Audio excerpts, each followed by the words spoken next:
It's like wine. I look at most Nexus games and I see they're lucky if they hit session 11.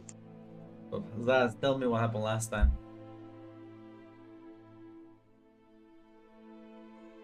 Okay, last time on the longest running game in the Nexus timeline.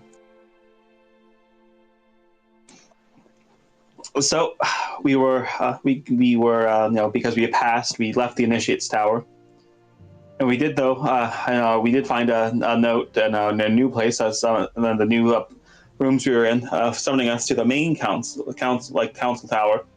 We met Kaith, one of the Archmages, who asked us about Kushim, and Hannah was honest. Reed fucking snitch. I'm sure there'll be no consequences for this. She then recommended us a basic training with Ed, or as she called him, Mordred. And we tried to find Ed, but the platform did shift, and Cassandra fell off. Luckily, she was caught by Gareth. And Gareth had heard about the incident that happened in the Forgotten Realms. It was very funny. He found it funny. We then met with Ed, and he told us. And after Cassandra, I revealed that Kaith told them about his real name. He told us about his parentage, and he told us more about the Collector. Apparently, people don't like her. We then talked to Kushim.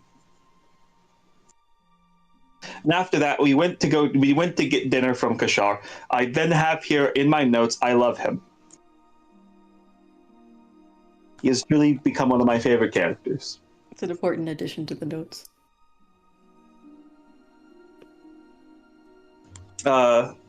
Mac, if you could take Kashar's profile image and edit it into the GIF of and make a Kashar my beloved meme, I'd be very grateful. I'm on the way.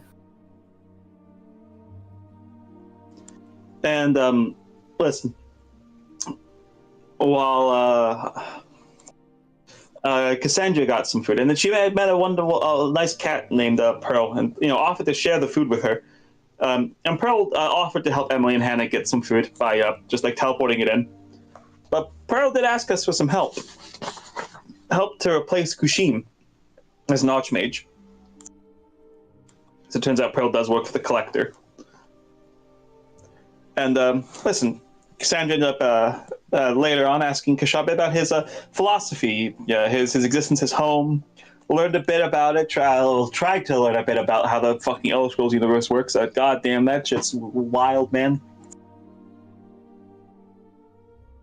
Cassandra then tried to talk with Hostia, but kind of got blew off. Not really too much that can be done there, unfortunate. But Hannah met a new friend that I think she hit it off with very well. Marion. Open parentheses, the Dark Lord Sauron, close parentheses. My grandmother? Open parentheses, not Dark Lord yet, close parentheses again.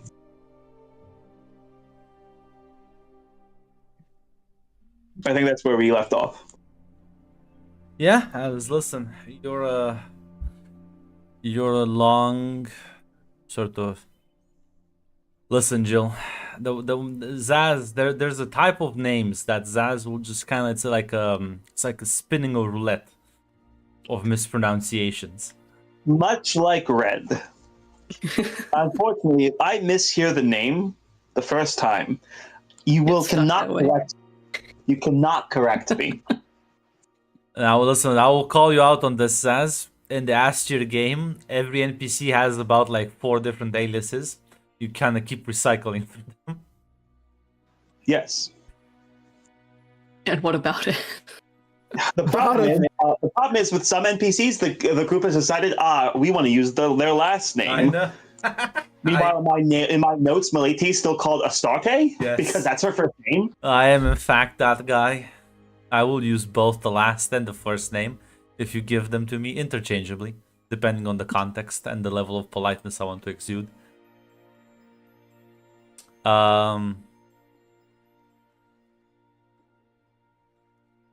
Why? Wait a second, I need to do this. What the fuck, Discord? No. Oh my god. Okay. Because in hindsight, using Sumerian and Phoenician names and some Sarmatian names was a mistake. Yes, I will they're not do that again. Everyone in my fantasy setting from now on will have English names. We are all colonized by the United Kingdom. Everyone. Meat bread. Because unfortunately, at most, I might give them Anglo-Saxon names or some French names, for color. Maybe German names. Hungarian. All right, Zaz, here you go. uh As you ordered. I can't It's believe this. glittery. Because he's fab, he deserves I it. love it.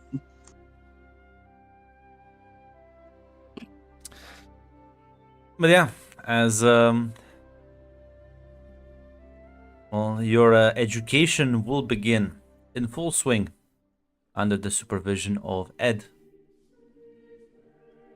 With every now and then, probably Gareth might step in and help you out with some. Well, you'll quickly realize that the kind of magic he does is vibes based, so can't really Here to help learn with it. Sandra and Hannah. Yeah, you can't really learn it, but you can use him as like a sparring partner, or like to sort of test certain effects. He is in. His shield is in fact impenetrable, as far as you can tell. It's very, very tough.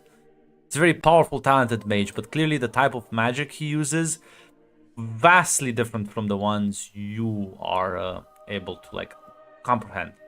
Seemingly, it's very chaotic. His type of magic it's very chaotic, and he says that's by design. I believe it.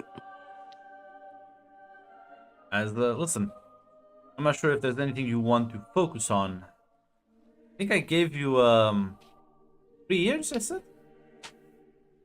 I think I said 3 Oh years. yeah, our plan. Yes, the full length. So, if there's anything you want to begin focusing on, as we as the months do start to go by.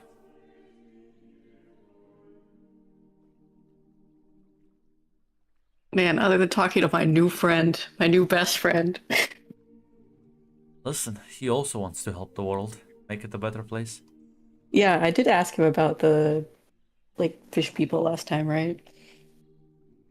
Yeah. I remember bringing it up. I'll grant. Oh, sorry. Also, I want a question. I'm not Yes. sure if I'm fucking. I'm a goldfish. I'm dumb. What about the meeting with the collector people? That's true. Oh yeah. We didn't have that. That's true. You Yeah, are. I was about to ask because I was say I'm going to focus on trying to I guess political lobbying. I'll give you a speech role for Yes. for the whole quest. Because I think I don't remember if you all agreed that. I think you just wanted to meet the person, right? Yeah, we were saying well, we need to meet the person first because they're like a Oh, huge. yeah. In my mind, it just Replacing registered. Kashim. Yeah. In my mind, forgot about that. I just assumed you refused. Yeah. That's my bad. I don't know why it registered like that. But yeah, no. You'll have a couple of days to sort of get your schedule, start familiarizing yourself at least with the, well, not with the entire place, but at the very least with the small corners that you will be mostly finding yourselves in before Pearl would stop by. As she does make good on her promise, you can have like normal food every day. You don't have to go through Kishar's special cooking unless you want to, of course. I choose to.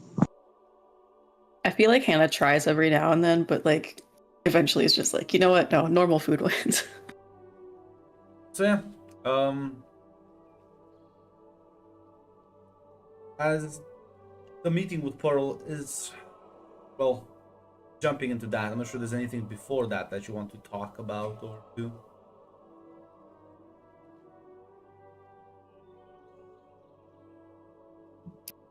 No, I think we're good. Nothing in the short term from Sandra, before the meeting. Yeah. As you would meet in one of your rooms with Pearl, as this is meant to be a more private conversation. You'll see the cat sort of, as you hear like a knock at the door.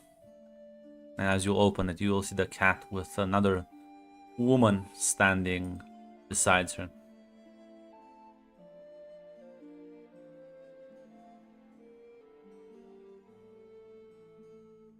As she is sort of has a very like hard to read face, I think would be the best way to put it. Very unmoving. Yeah, Botox. I was gonna say more expressionless, but I suppose it is interchangeable after a certain point. As Pearl will almost sort of creepily smile. It's always a bit unnerving to see it. Says, "May we come in?" Yes, Yeah. please come in. As they walk in, she'll say, "This is the friend I was talking about. Karna, meet Hannah, Emily, and Cassandra." She'll kind of give all of you a single nod. It's nice to meet you. Likewise.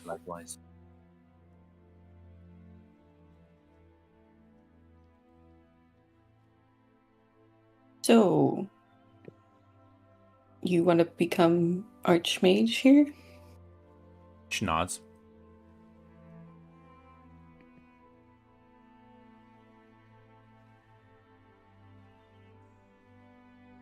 Well, I mean, what kind of magic do you do? Do you have a focus?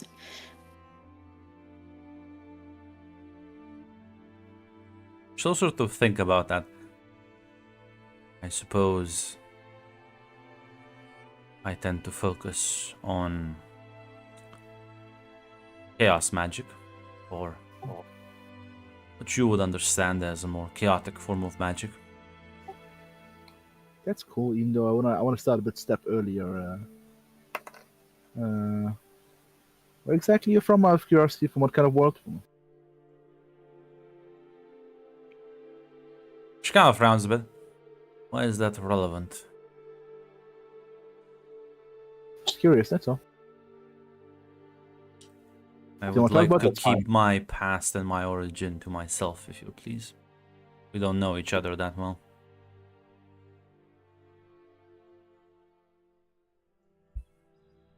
Fair enough. Okay. Well, what are you going to do if you become Archmage? I know you've done some of the collector's agent, but like, what is there anything like you want to do?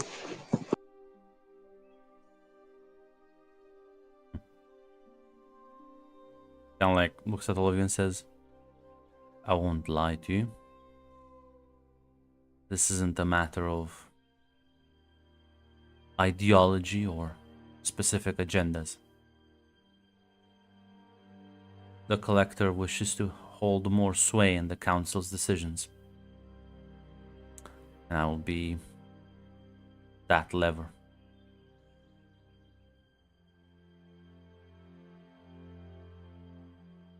My personal desire is to maintain this institution in the future. The multiverse can be a turbulent place, and those who do not adapt die. It would be a shame considering it has stood for so long.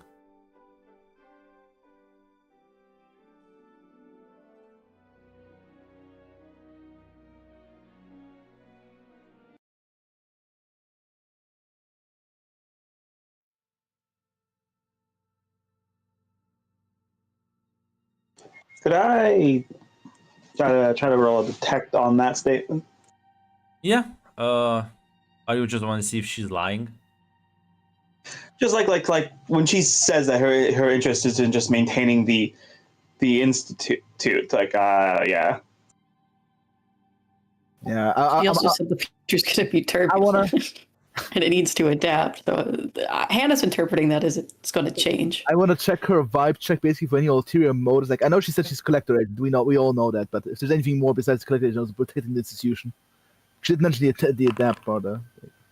I don't need to detect. I have concluded. See, that's how you have actual character growth. You know what? I like to gamble. Darn. You know, listen, that's the way the cookie crumbles. You gamble and you win, you gamble and you lose. Cassandra, like, there's the very weird thing about this woman. Like her visage is humanoid, but sort of the gaze she is kind of like showing you, her lack of facial expressions, the way sort of like there's like these cracks underneath the skin, almost as if something is just waiting to come out from it. It's very unsettling. It's hard to get a read on such a individual. I'll say this: she's clearly not human. Like she may look like a human, but that's clearly just a facade.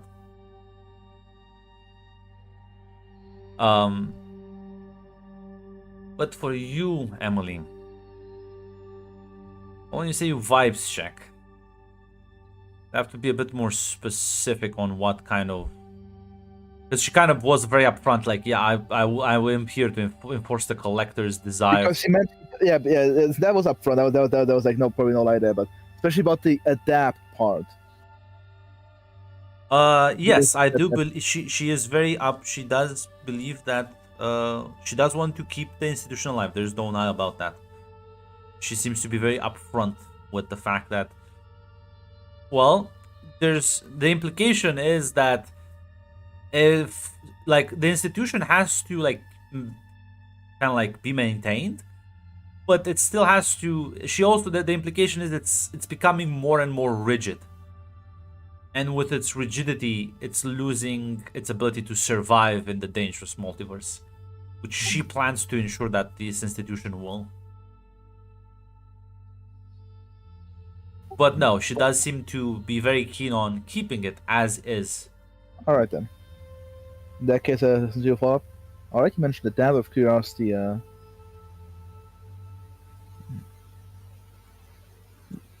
you maybe out of curiosity, what would you, for example, like change when you say adapt? It's quite simple. For as long as it's stood, the Tower of Magic has been mostly impartial when it comes to matters of what you would colloquially call politics. It has plenty of its own internal, as you can see. But those are academics, scholars, and experts discussing the best way to preserve magic. I think you've realized that this place, as an institution, does not care about the outside world.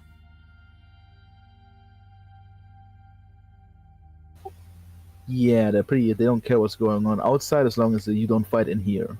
That's, I think, the only rule is strictly enforced. Hence why they are so arrogant and foolish. The outside does affect you whether you want it or not. So instead of being a slave to the whims of fate, I believe the tower should take a bit more of a proactive approach to preserve its own interests.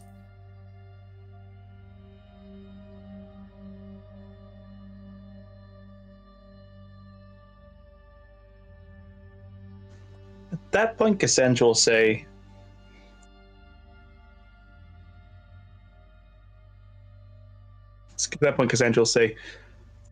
well, so far our interests with business with the collector has been, in my opinion, it's worked out.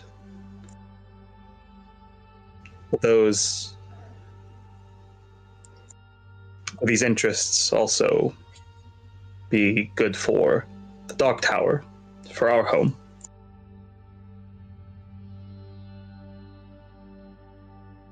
I will pose a simple question to you.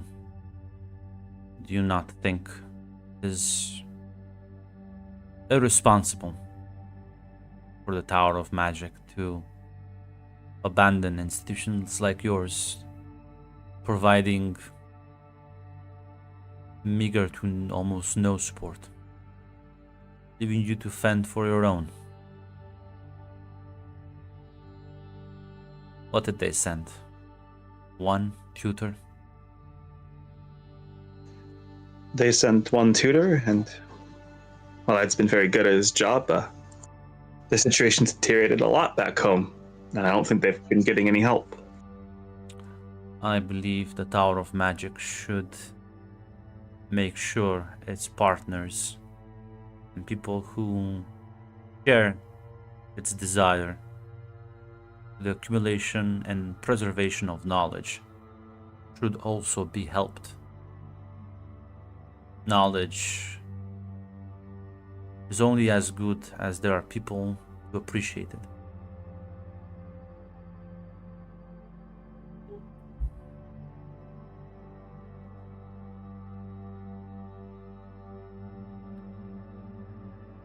Yeah, Sanj will give a nod at that.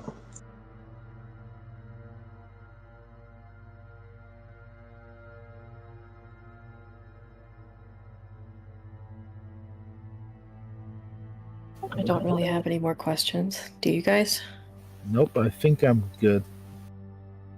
Okay. I'm on board with supporting your candidacy, talking with other people, but there's one condition. Okay, this is gonna sound weird, but listen, I like the guy. I think he's funny. Kashaw needs to do his job. Emily just laughs in character, by the way. That's how the fucking start going to spiel. Kind of like glance at you, and there's a weird thing. She hasn't blinked like once throughout this entire conversation, by the way. It's like she's trying to be the uncanny valley. Yeah, as she'll kind of look at you and says, I have no issues with that request. The only person who needs to be removed is Kushim, and even he, if he desires to stay at the tower. I have no issues, although he is a rather chaotic individual himself.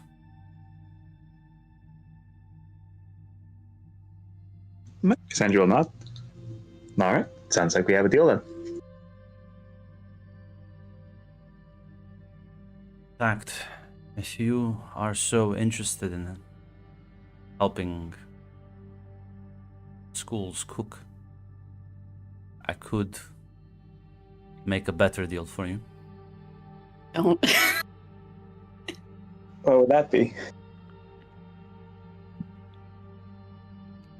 I would let him run his own department facility.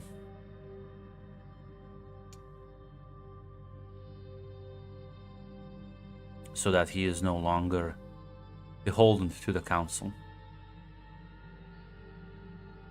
Okay, Kshaw's a funny guy, but can you elaborate what he would do at his facility? What he's been doing now. I will create an official cantina.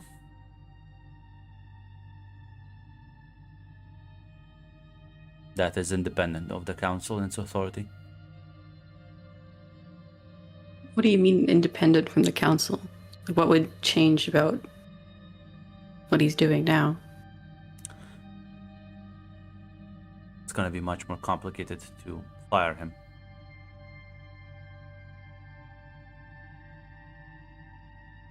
I think that sounds good. Instead of being voted on by the council, it would require a combination of both council majority, student body majority, and faculty majority.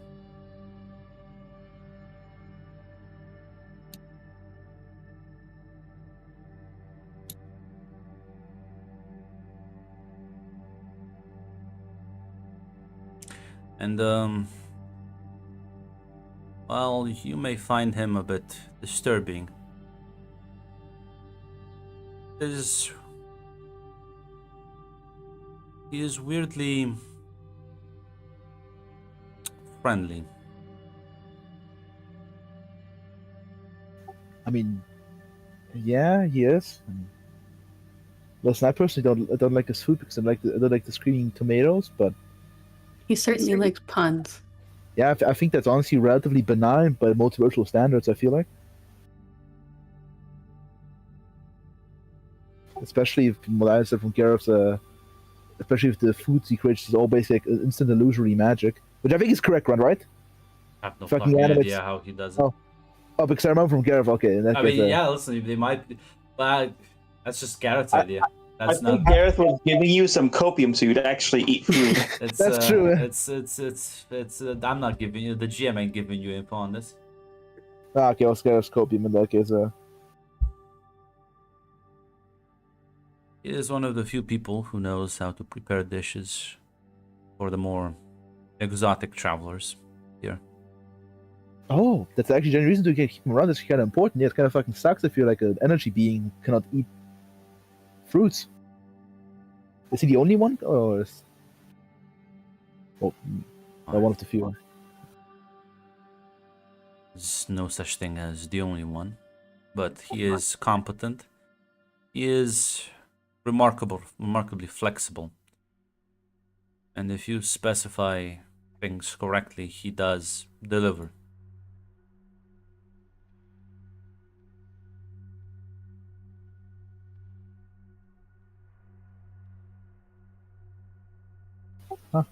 That's actually been more of a reason to keep him around, genuinely.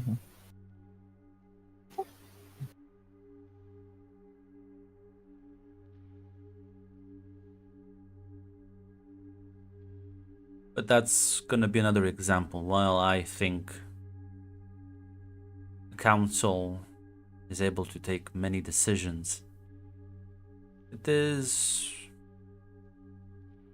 well,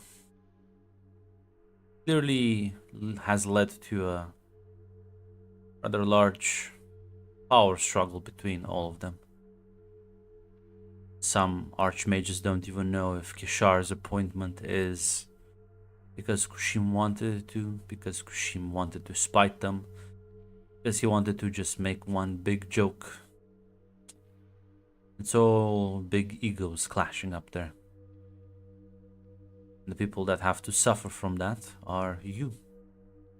Acolytes, initiates, tutors, and, well, the magisters who have to put up with all the bureaucracy.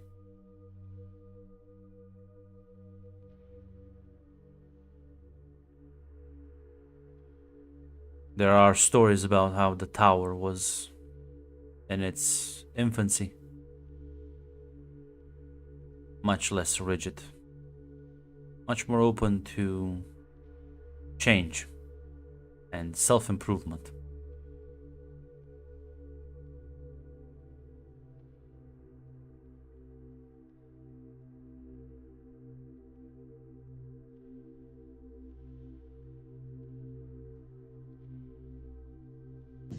Yeah, that sounds like it'd be good. I mean, most institutions ossify after a while, and God knows how old this one is. She kind of like looks at you and says, "Do you really want to know?" I mean, out of curiosity, it can't hurt.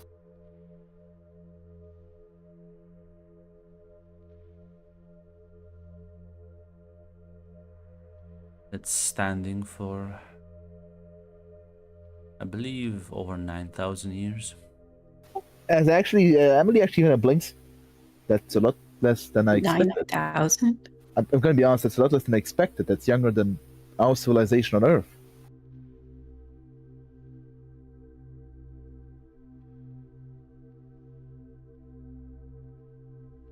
She'll just nod.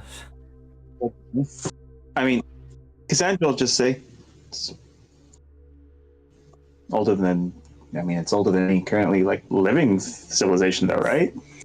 Oh, yeah, definitely, but I was gonna say it's a bit different. Magical space castle in the sky with like 4 towers and fucking Island, Mac. How? What like great civilization? It doesn't predate this shitty Sumerian form. Yeah. I know she commonly referred to as human civilization in general. The Neolithic Revolution, I think, was roughly 15,000 years, which is like when agriculture became a thing. Unimpressive. Call me when it's 15,000 years old. Actually, let me check the Neolithic. I think it was 12,000 or something. Yes, I wouldn't call that civilization, but I guess it depends on the reference point. I meant human The word civilization. agriculture was, I don't Yeah, know. I consider agriculture beginning of like the separation from hunter-gatherers. Well, yeah, well, I would consider cities to be like the. Listen, man. How well do you stack up against the fucking city of Ur? Well, not like Ur, we still exist.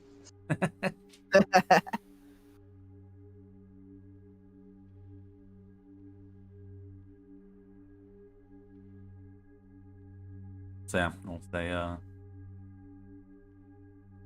although records are, well, not as good after a while, but if I were to take an estimate, I would put it between 8,000 to 9,000 years.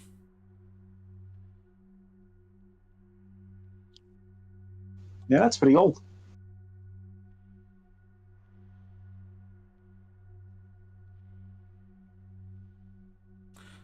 It is one of the oldest institutions around.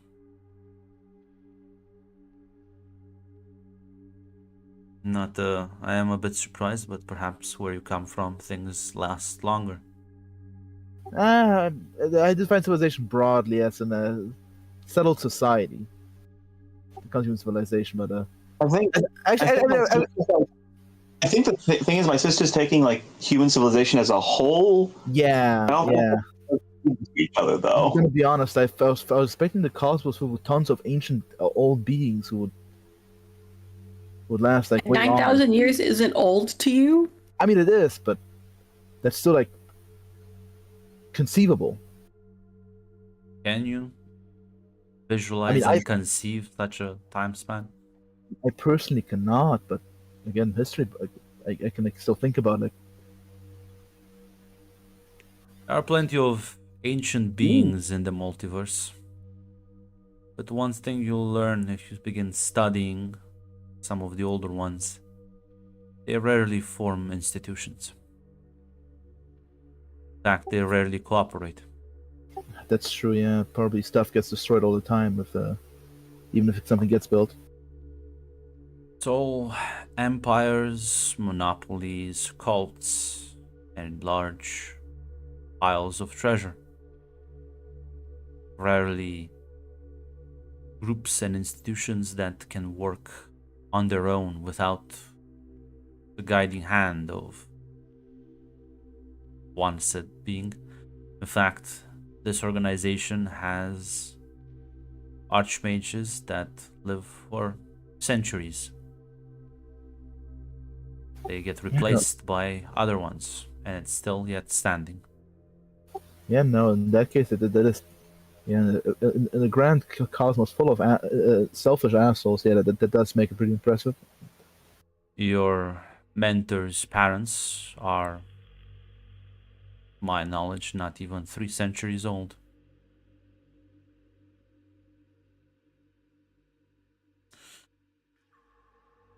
Archmages rarely stay in power for more than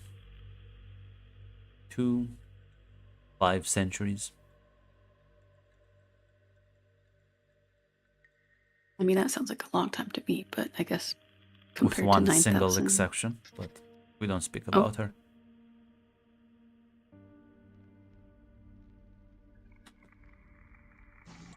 Oh, okay. Okay. I guess you spoke about her now. I'm curious, kind of like, is she not allowed to be mentioned? Is she just infamous? She is rather paranoid and secluded. There are rumors she might be an immortal vampire. The one who goes by the name of Keith. As my audience kind of comedically look at each other. Huh?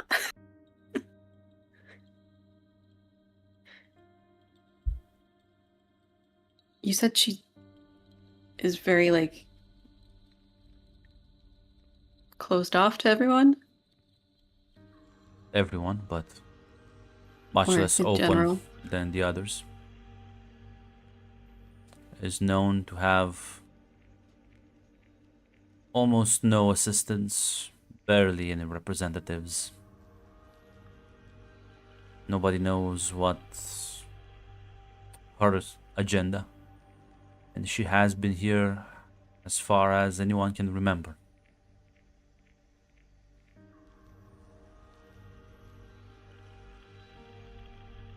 Hasn't been voted out either, so That, damn, that sounds like she could be one of the founders. I think.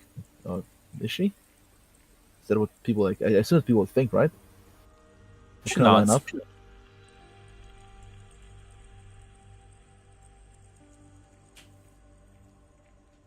People put up with her, and or at the very least are afraid of her. I was about to say, it doesn't sound like she does much. If she apparently is very secretive. Well, probably she does, but people don't know. Yeah. With her exception, the other archmages count their tenure in centuries, not millennia.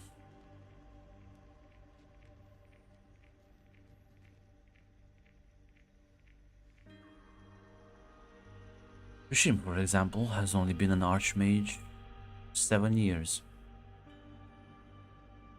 Oh, well, that's very new then.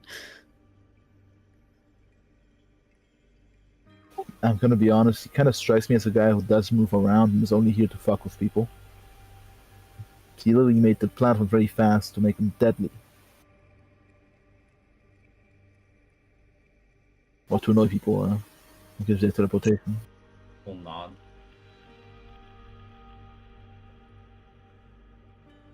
Did you study here? No.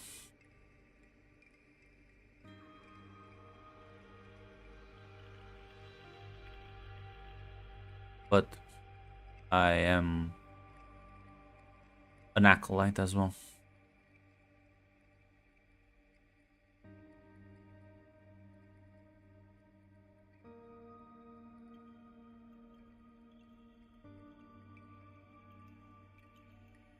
Hannah frowns for a bit, trying to figure out what that means. Just kind of. I think it just means like she showed up here, In the like sense there. that she has been admitted, it's just that she doesn't study. Remember, Gareth also showed up here. That's true. You can't just leave. It's interesting. So when we go to speaking with the other, some of the other archmages we have access to vote for you, what exactly should we tell them? Because I can only imagine. It sounds like telling them you're the collector's person is going to be a hard sell. Yes, they will view that as you'll view that as the power grab that it is in all honesty. But my advice: do not mention my affiliation with the collector. But you can mention the fact that I approached you and that I do wish to see certain changes. Now I think the rest of what you told us, I think should work. Yeah. I mean, yeah. You approached us. You want to make certain changes. You you'll help where you help our home back home. I think that's enough reasons. Yeah.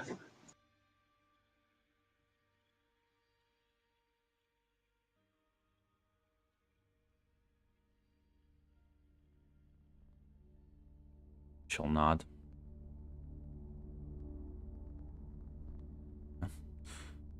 If there are no other questions for me. I'm pretty good. I do have a question, although I don't know if you'll answer it. Why does the collector want more say in what happens here?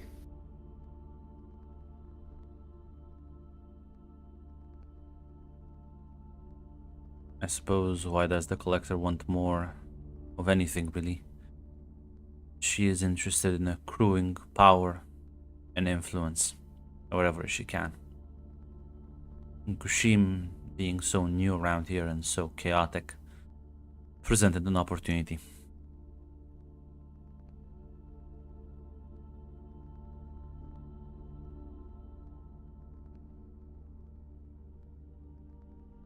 Well, thank you for being honest. I'll nod. And I will leave you to it, and I hope to hear from you soon. Good luck with your studies.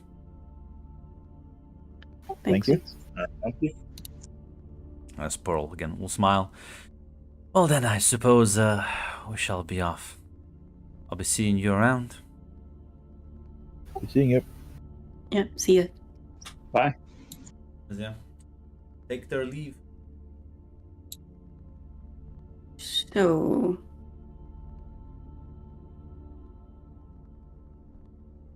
I'm assuming you guys are okay with her.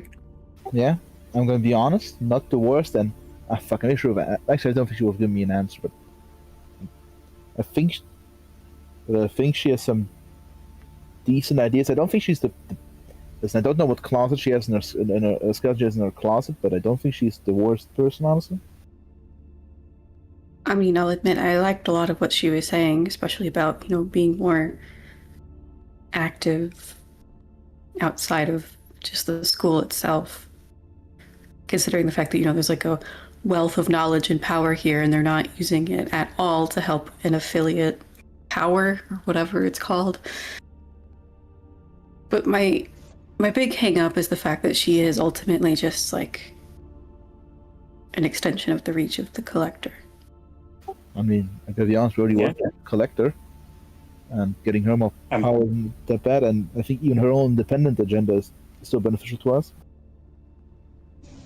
Yeah, this is like, to be honest, this helps the Dog Tower. This helps us, and getting getting in better with the Collector we might miss, and maybe down the road we can maybe that will help us if we eventually get the opportunity to renegotiate Damien's contract.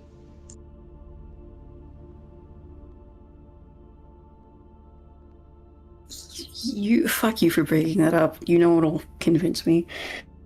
Listen, I know. listen, being The thing is, attacked I didn't say it to convince you. I said it because I believe it. again, being a somewhat slightly selfish is not a entirely bad thing. We gotta watch for our own world out after all. Unless we want to just leave it and become multiversal travelers and just travel from world to world and help out. Which at least I don't want to become that.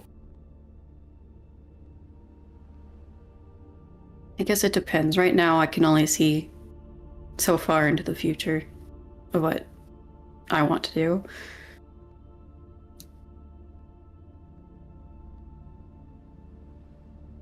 I mean, I know for certain I don't want to leave my world now when I help out, and I think this will help out our world. And also, I don't think the Collector is the worst person also to be around. She's just seems to be like a businesswoman. While she definitely probably does evil things if you arrange a deal with her, I don't think she has any moral qualms. Yeah, I'm gonna be honest. As much as Ed and everyone else talking about the Collector, I'm kind of. She is currently my moral bench line. Are you better or worse than this person? If you're not worse than this person, well, I'm already working with her. Yeah. Like it or not, I'm already working with her. She's definitely bad. I'm gonna be honest. Probably dictators probably to walk up to her and ask probably for weapons from her probably, and she probably shrugs as long as they offer a good enough price.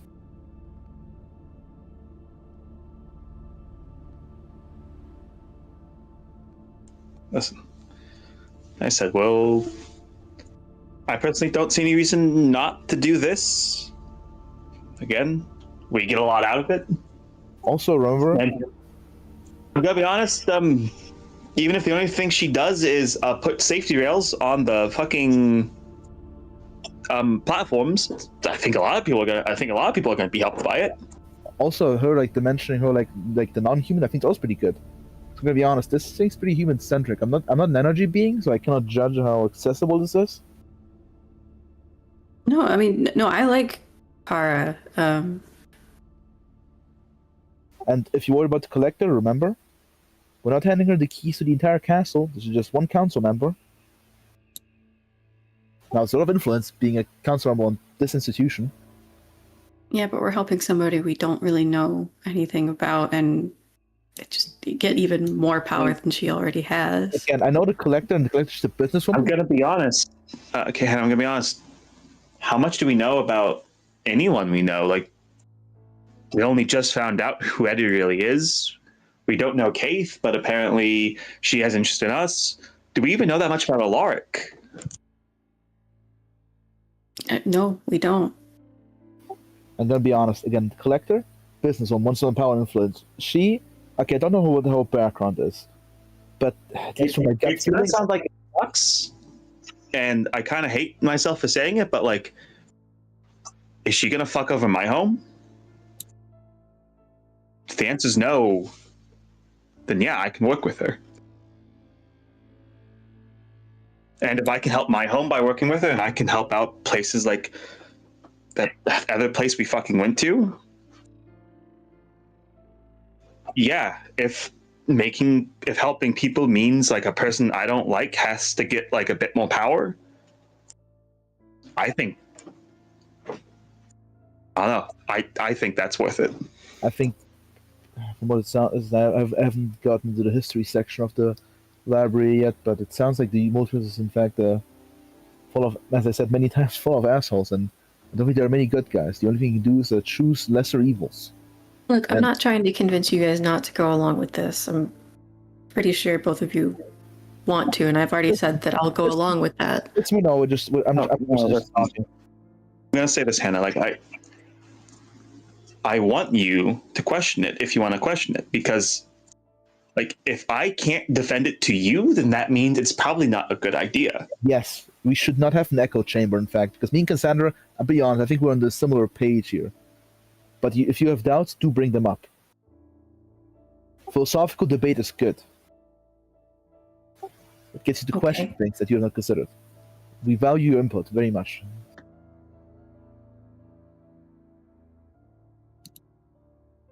I will do that then.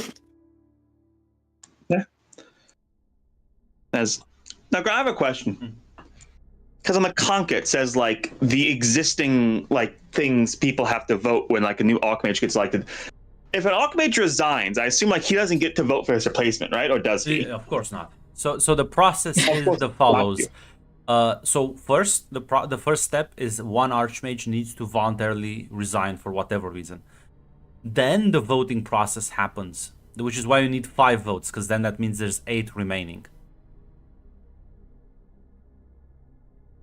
Okay, I just wanted to know because like that like colors how many like votes like we needed to get. Yeah, you need 5 votes. Which is why the portal was like, listen, I think you have 3 in the bag, but you need to get 2 more. All right. This is contingency. All right. So we know 3 okay, we know 1 Archmage, and we have a connection to another 2 through Ed.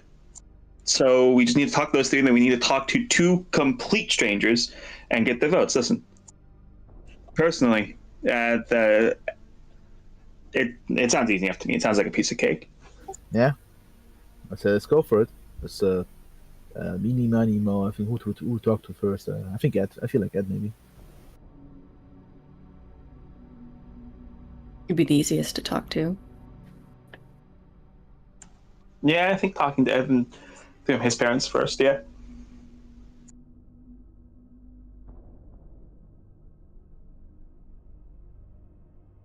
Yeah, listen, you can have a meeting with him. If this is just with him alone, I assume. Yeah. Yeah, talking to him first. Yeah. As we'll probably like meet with him in his office. Or your dorms if you're too afraid to brave the dangerous fucking platforms. No, I can brave the platforms. I will simply be at the center. Careful. Yeah, I'll listen. hold your hand. It's fine.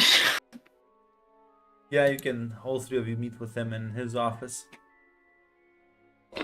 As this is about like a weekend, as he'll say.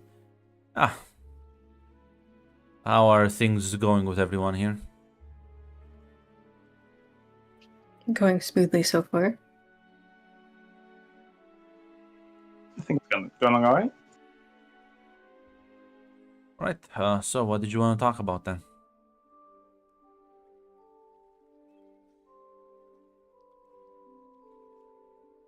Well, all right. So the thing we wanted to talk about was we got approached by an individual, a lady named Kara,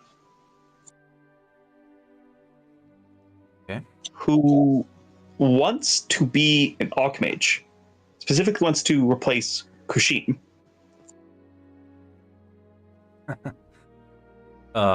This is about tower politics, isn't it? You know, I'm not into this.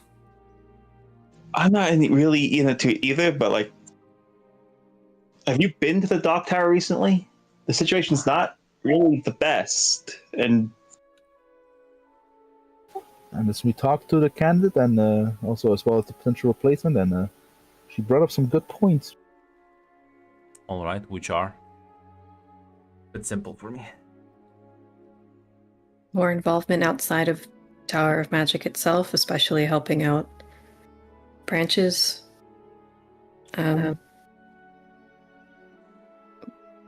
Being less rigid, I think, is the way she put it. More open to change. Yeah. As in her own words, to quote from her directly, knowledge is not much use if there's no one to share it with.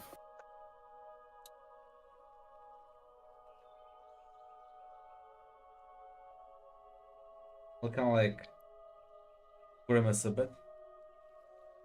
Those are some very powerful statements. There's some people around here who would lose their mind, different reasons. I can imagine. Some of people here would call you heretics. Other people would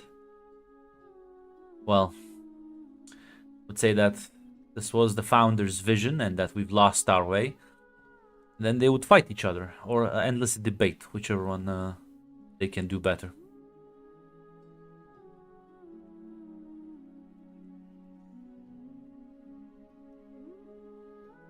What's your personal take on this woman?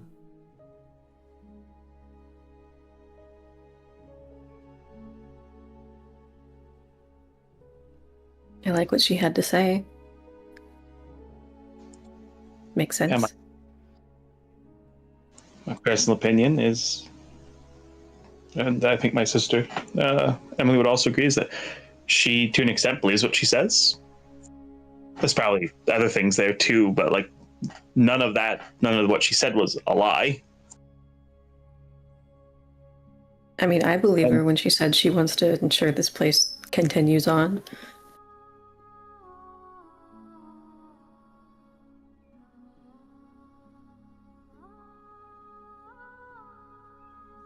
And that on a personally selfish matter, yes, when she indicates that she's going to help my home, I do believe that. Okay. So you're telling me this because you want my parents to vote for her, don't you? Yes. Yes. You want to speak with your parents, yes.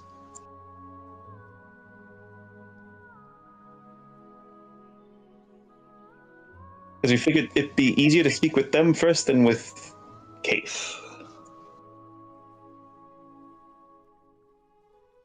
Oh, yeah, that's right. Keith would call you heretics right now. You know, they say she knew the founder. She's that old. Some rumors say she was his apprentice. Oh, Car indicated she was pretty old, but we didn't know if she was that old. Yep. There's no real, and the records don't even go back enough to account for her admission. A lot of the archives, especially the ones that spawn these lengthy time periods, do get very spotty. It was a big scandal, I hear, back in the day. Just voted in as an archmage. No real previous accolades, nothing. Just came in, got the position. Nowadays, you have to impress your fellow peers and work your way up. From the sounds of it, you do just want to do the same thing. Just prop someone up that nobody knows anything about. Sound like this individual has any reputation. I mean, she's an acolyte. I got the clue from nothing. In her own words, I'll be honest. Learned elsewhere, but is an acolyte here. You have any idea how little that narrows it down? Do you have Yeah, I any can idea imagine how what many that- acolytes there are here? Tens of thousands, maybe more even. Yeah. I don't have an actual number. A lot of people come here, they get admitted, and then they leave. They come every now and then, maybe pick the library, leave again. Some of them don't even show up. They make requests from wherever they live.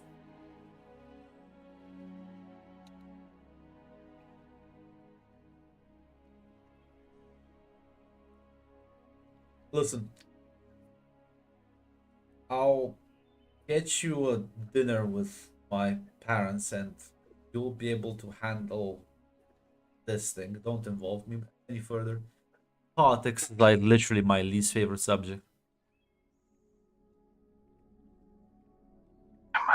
I'm kind of hoping this will be a one and done deal. I won't have to do any politics after this, personally. Yeah. See, I've heard people say that before, but the problem is politics.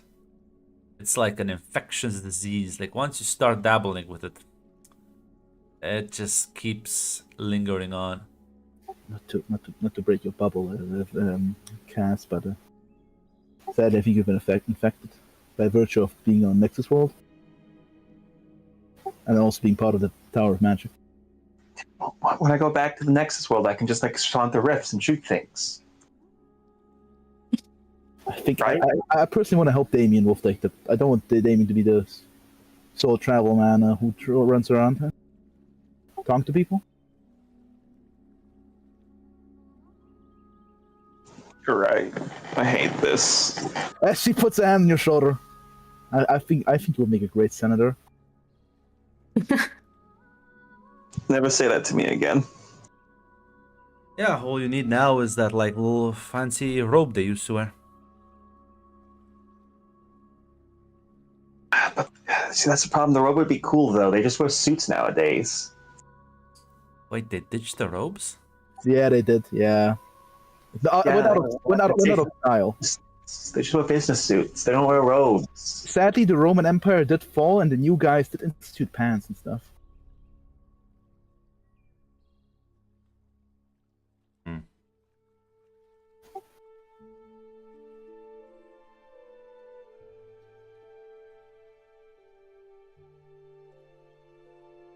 Do they still drink a lot? That's still They a thing. do. Okay. Yeah, they don't you worry. Yeah. They do a lot of drugs and narcotics up there. In fact, I think Yeah, they- most people like drink something, except for Hannah. Hannah doesn't. What? Hannah is a law-abiding Yeah, but- citizen. No, they. Fuck off. You know what they say, like discussing politics sober. It's kind of a grading endeavor. Yeah, it's like gritting your teeth. I heard about the saying. It's nice to see that your world plan is in many aspects not too dissimilar. Makes sense, to be fair. Well, where I come from, they used to swing swords and magical artifacts to one another. Fight monsters. That's cool. I think back home we got the fighting monster parts now. Fighting monster parts I now. think we're also getting magical artifacts bit by bit. On Wildcats and advanced technologies, I Oh, think. yeah, that's right. There's the sword guys. Yeah. I know there's one instance of a senator hitting another one with a cane. You know, that's politics I can get behind. Sadly, it's dead stop, though. Yeah, Maybe you I should. think it was like a while ago. Maybe you should like bring back official duels.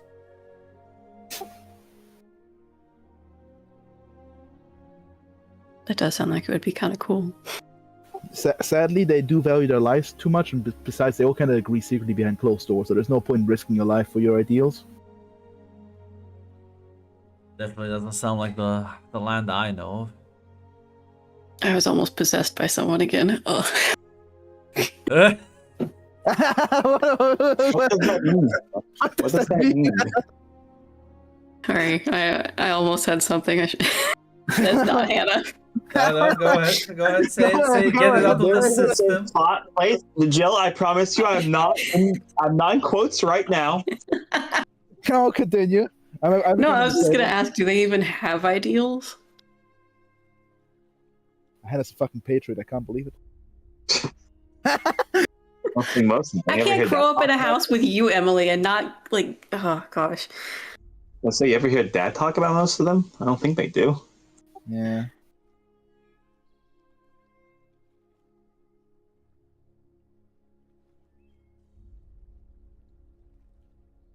Can't believe we know each other for like a few years and you're already leveraging me for political favors.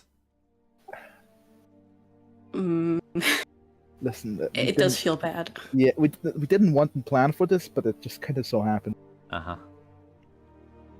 It's fine. If it makes you feel better, I did force this person to agree to keep Kashar around just because I like him. I think he's funny. I guess the crying vegetables will not thank you then. They'll be part of your opposition. They'll curse your name, in fact. I don't think they're allowed to vote. Suppose. Segregation. I'm so proud of you, Cassandra. Is there any talking vegetables back home? I don't think so. Maybe Kashar can make them curse your name as they scream and die. Yeah, I can talk to him about that, actually.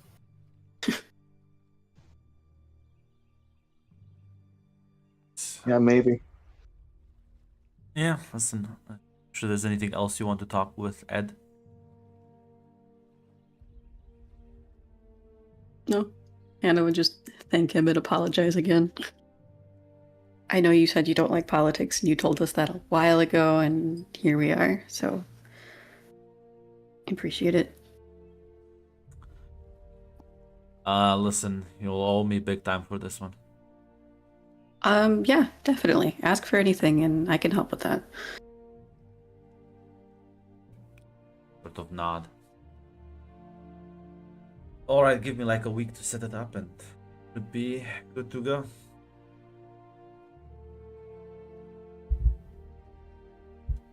Okay, thank you.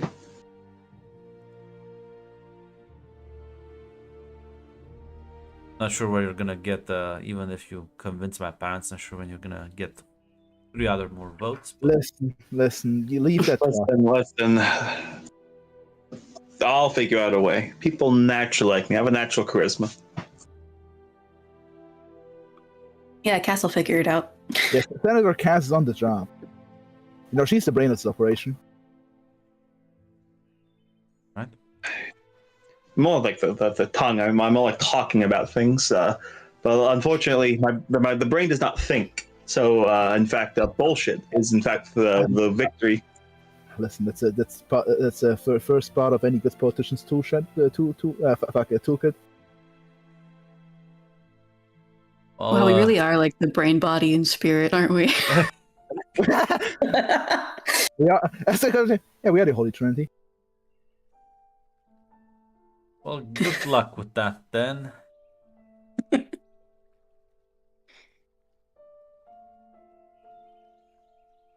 We'll manage to take leave. She'll look at. So, like, Hannah, are you the body then? I don't know. I'm not like super strong, but I'm not weak. Because, like, I'm fast. I'm definitely the spirit in this arrangement, and Emily's clearly the brain. Yeah. I mean, you're the most athletic out of us. Nope. Yeah. So, Looking at her, she fucking barely. listen, it's fucking barely. I have to have something. That's Let me have this. That's Emily will say, no, actually, she's the soul. She's the conscious. She's here to question things. I am certainly not the body. Listen, you're the. I mean, I think that was pretty clear when you fell off the platform. Listen, you're the face. I'm the brain, and she's the soul. There you go. The conscience. Not the prettiest analogy. Sadly, I'm not a poet. Right. So, do we just want to wait for Ed to set up the meeting, or do we want to rip the band-aid off and go talk to Keith? It's just the band of the Keith.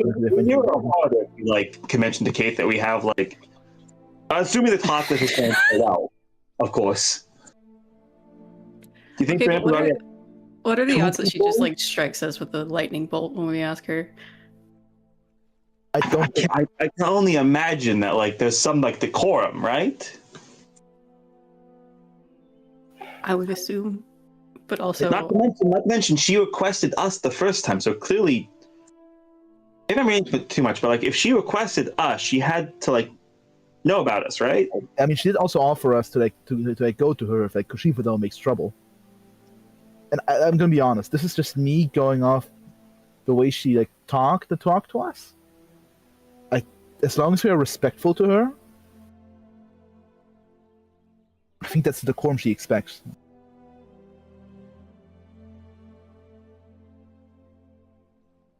okay. What do you mean by that? What do you mean by that? Don't worry about it. That's Hannah's role in the fucking group dynamic. He did write that whenever you said conscience. Man, she'll be just as effective as the fucking Jiminy Cricket in the fucking this movie. The two political radicals did meet in the middle and shake hands. It, in fact, is in my personal interest to support the dictatorship.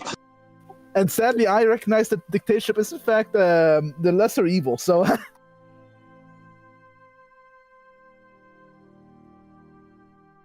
Are you gonna go talk with Kate then? Is that the plan?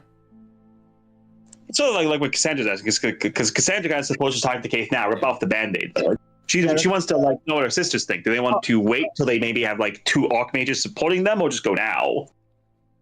Emily thinks go now.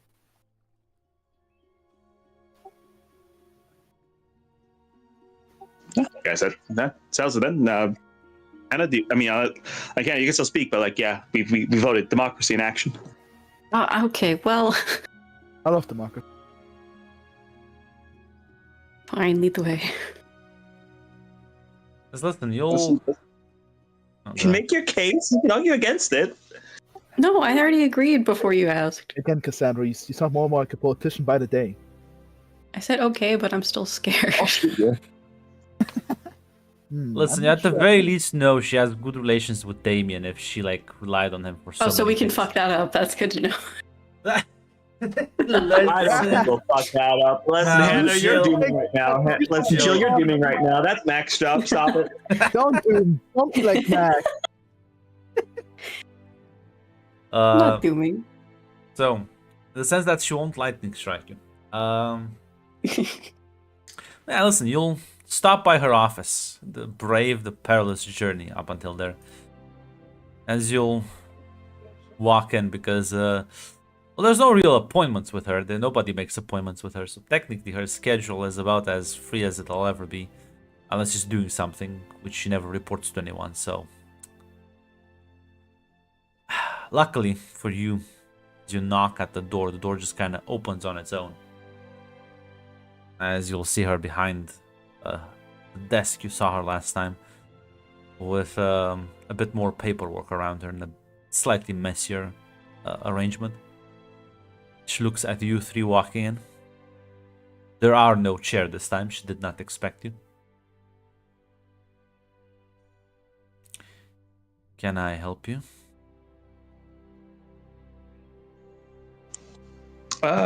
Yes. Okay.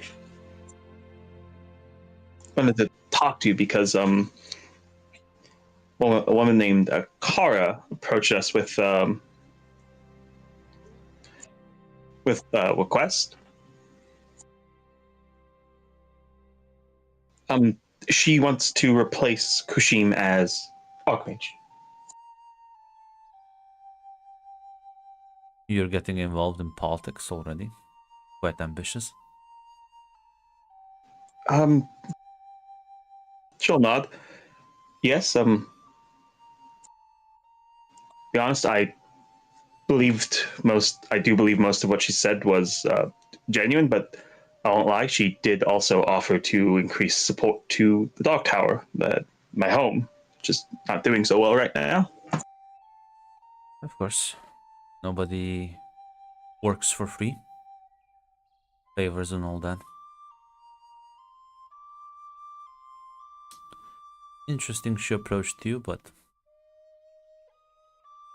seeing how you're here, I suppose it makes sense. My association with your friend is not as secretive as I would like it to be. She'll nod. Nah, she was aware of that, and well, it's not exactly a secret that Ed was our tutor back home.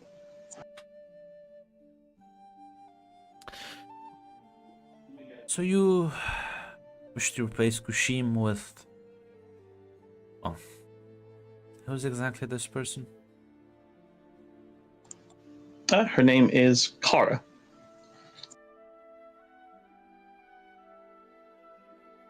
We don't really know much about her, but the points that she made sense to us.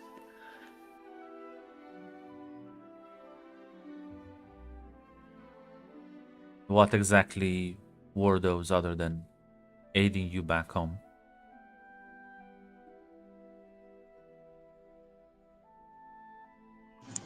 She thinks the isolationist stance that the tower has taken is not to its benefit, and she thinks it has become too stratified and rigid. She's afraid that it will not be able to actually respond to threats in the future effectively. Won't be able to support its affiliates and the like. Do you know the process of electing a new Archmage? Kushim has to voluntarily step down.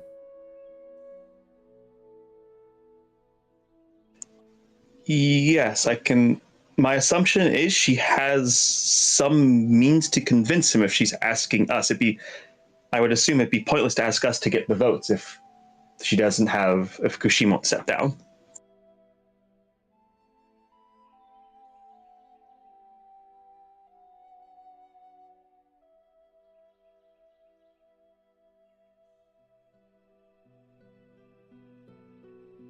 At the very least, our job is just to get her the votes, not to talk to Kushim himself. You can imagine, I said earlier, nothing comes for free. But I am willing to work with you here. Of course, if you have anything to request from her or from us.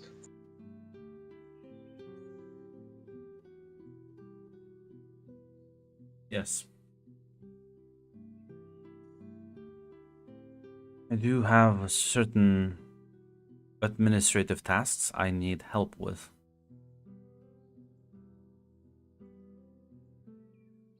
Here you're muted. I was about to say we can't hear anything. No worries. He's escaping. Mr. Jill is escaping containment. Someone stop him. say you're willing to aid and work for me for a short period of time as, let's call you, apprentices after you finished your training with Mordred. I'm willing to accept this deal.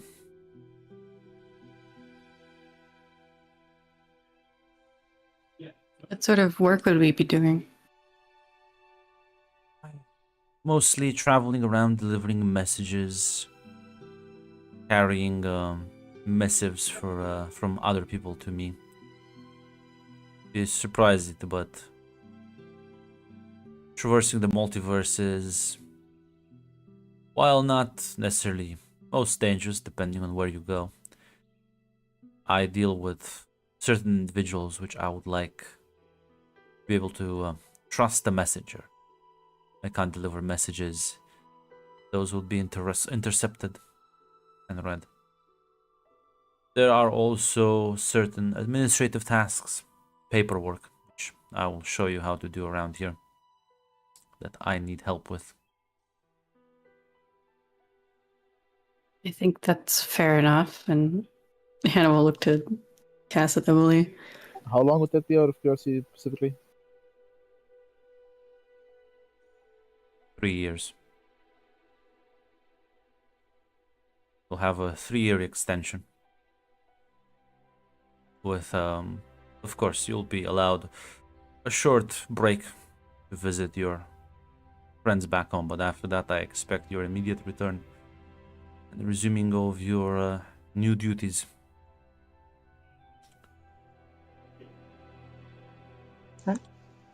Listen, Cassandra actually nod, like,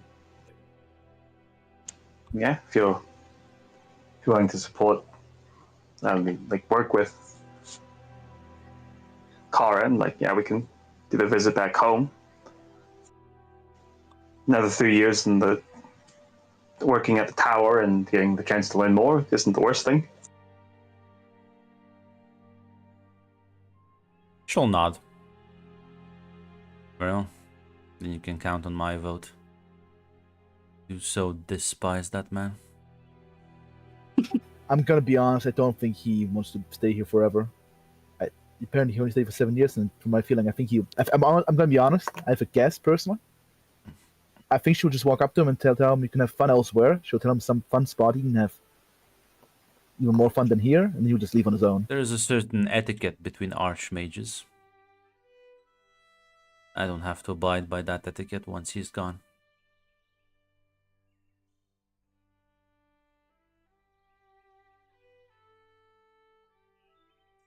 You don't have to worry about that. I was about to say that's not any of my business. Yes, so... you are correct. Yes, that is it. Yes, your business. Thank you, though. If you need assistance, I assume you will still need to convince 2 neutral parties to this. I might be able to, depending on if you need my help, make a second deal, but I'll leave that in your side of the court. Well, leave that option open if we need it. Yeah, we'll reach out to you. Right then, we will leave you to it then. Yeah, she'll nod. You'll take your leave.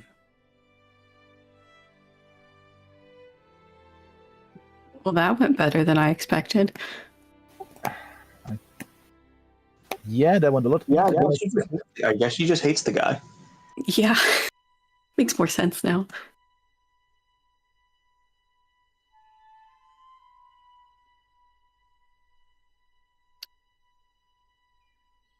Just made a good point though. Like, how is like Kara actually gonna? How are they actually gonna get him to step down? Like, I assume they have a way, because like otherwise this whole thing would be pointless, right? I think Like, eventually all the voice, and then he just says no. But they have a way, right? Again, either it's my theory, or I assume they have like some kind of blackmail or something, or Would blackmail even work on him? I do not know. I mean, it sounds like he took this job mostly just to fuck with people. It sounds like he fucked with people and he got like, I don't know, his like friend a job. Actually, And I'm like, gonna be and like I did personally like secure his friend like that job even if he leaves. I mean, I'm gonna be honest. The more I think about it, my theory does not sound as dumb as it thinks. it sounds like he fucked with people here. He made enemies and like I imagine like I don't know, maybe like he probably has fun pissing people off here, but like it does sound like just nobody likes him at this point. So there's a limit to what he probably do after like 7 years. Aside from the joke theory and the blackmail, it could be like that they offer maybe safe passage and the chance him to get somewhere else far away. It does sound like Kate's gonna kill him though. Like it sounds like the second he's not an Archmage anymore, he steps out of power. It sounds like she is just going to like shoot a missile at him. I do. It did sound like she has a spell, in fact, maybe prepared and primed just with his name on it, with name written in it. Oh well, I wasn't thinking murder, but yeah, I agree. Like, as old and powerful as she is, I don't know. Like it sounds like she might just kill him in the tower. She's not very. She's not very expressive emotionally speaking. Not as cold as a Kara, of course, but she spoke with a bit of a. The fact that she's. I'm not saying you're wrong. I'm just saying my brain doesn't immediately go to kill. The fact that she hates him after 7 years, I think, speaks of the volumes.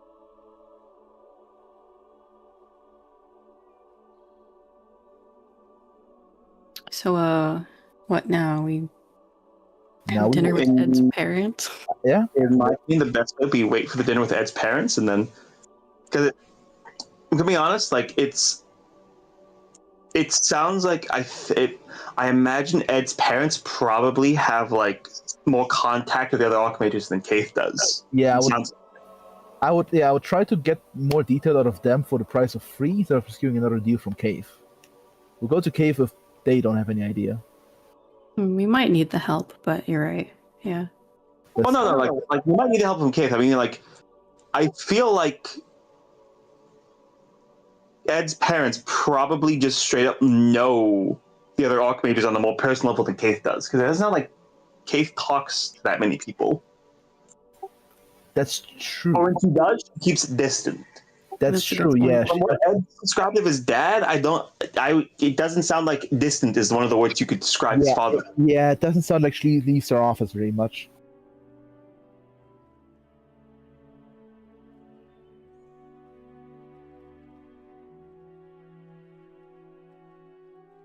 Okay, well, that's enough politics for me for the day. All right then.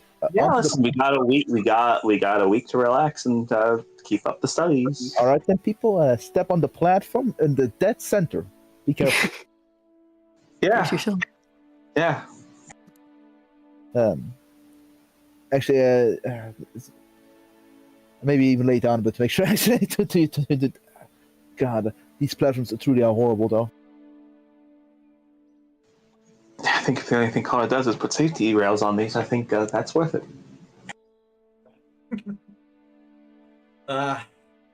Safety rails for everyone. This is what liberals do to society, people. This is why we shouldn't let that woman be in charge. Unfortunately, it's in my radical egoist mindset. It is in fact in my benefit as somebody who doesn't have teleportation to put safety rails on things, so I support it. Yeah, no, listen. Ed will get you that dinner with his parents. To which he will be awkwardly absent. That's not a joke, yes.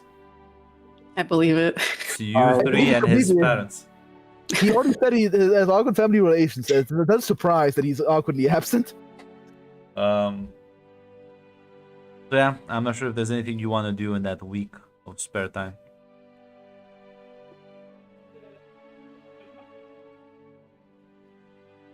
Other than going through your studies.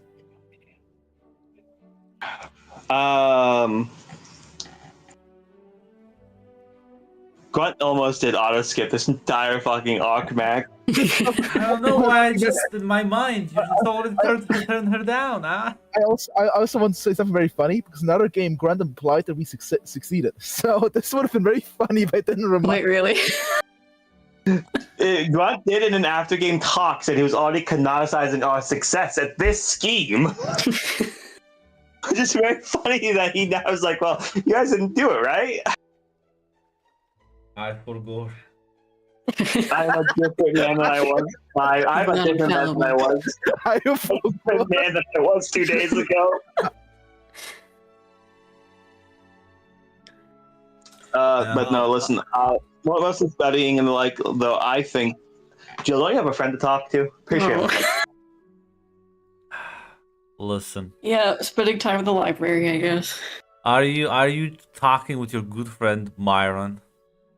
Yeah, why wouldn't I? Listen. You know what? A few days after you've told him about your dilemma, you'll like very enthusiastically like approach you with this big dome. I don't know if you have a few minutes, but I've managed to actually find some information. Wait, really? Absolutely, yeah, I have all the time. Well, so as I think you just kind of told him what you know about the fish people with the tridents and everything, right? Yeah, I think that's all I mentioned. I say so. Here's the thing. Do you understand how Star Knights work mentally and emotionally? I think I've heard a bit about it, but I wouldn't say I know, they're really. Sort of, they draw their powers from these two, magical beings, let's call them, that are also like in conflict with one another. But, well, one of them offers. There's multiple theories. I won't get too bogged down into them right now. Some people say there's only one that offers power and the other one restrains it. Some people say it's equal. It doesn't matter. The point is, these beings, they are in conflict with one another. So the Star Knight himself, they are also in conflict. They're always sort of fighting, control their emotions, their like urges to not go too far on one side or the other, because you either become completely unhinged and nobody can talk to you, become worse than an animal, or you become so rigid that it's just there's no more movement. There's you can't talk to a wall, right? Okay. So in both of these scenarios, because of this like push and pull, the Knight's sword, the separate almost piece from these beings, acts as a extension, a visual representation, if you will, of that conflict. And they can like talk to it, they can debate, they can discuss. Now the relationship between Knight and weapon is very has a wide range. It can be hostile, it can be friendly. It really depends on the individual themselves, but they will have this thing. And well, the weird thing is all Star Knights, as far as some of these books I've read about, well, they have unique weapons. Their weapon takes a sort of unique version. Even if you have twins, there's still differences between them. Nobody's like an exact copy of each other, which is what it sounds for your fish people. I'm not exactly like a fingerprint. Yeah, I'm not exactly sure what these creatures are, but they do seem to be, I'd say, as close as identical as any living being can be. Yeah, reproduce really fast. It's pretty much all I know about it. Oh, I do have. They have like a hive mind or something. No, I mean I don't know if they do or not, but there's a few historically documented cases I've seen of similar monsters and creatures. Those didn't have the swords, but they were still, well, defied these sort of patterns you can tend to see in the multiverse. And the fact, well, there was one big incident where, well, goes by the name of Tiamat, waged war on the multiverse using armies she would, well, the books say give birth to. I assume that is a powerful metaphor for what sounds like a biological factories manufacturing these creatures, these soldiers. That was quite a big crisis.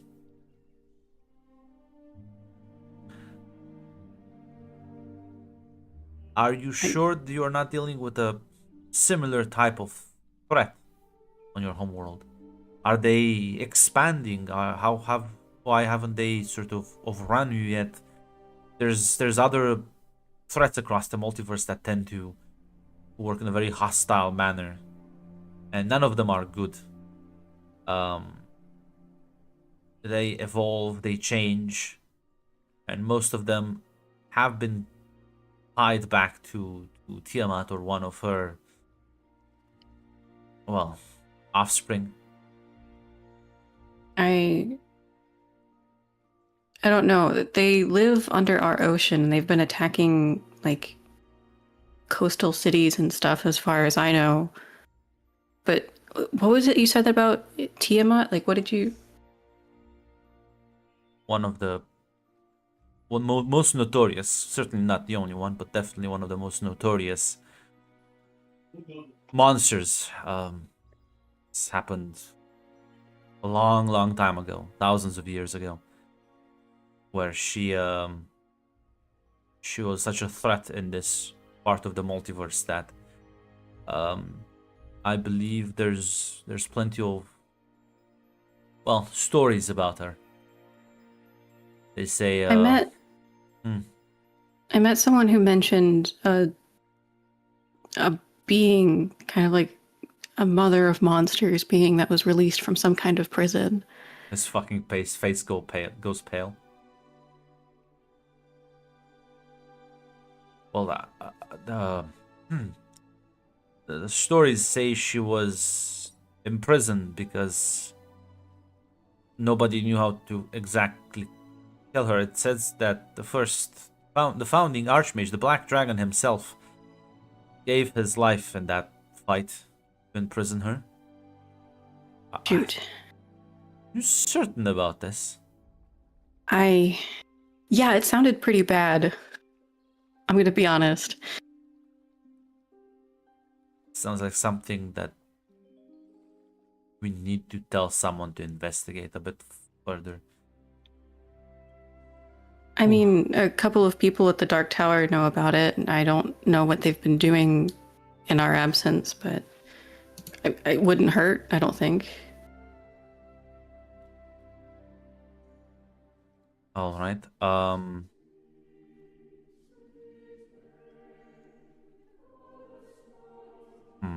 not. What is this reaction? What is that?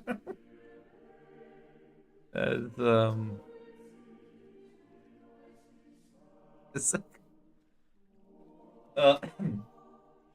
he is looking very worried at this, and they'll say, with all due respect, it sounds like your people are severely understaffed and equipped to handle such a cosmic threat. No, I would agree with you. It feels like, at least from my perspective, I don't know if we can actually do anything against it. I hope we can.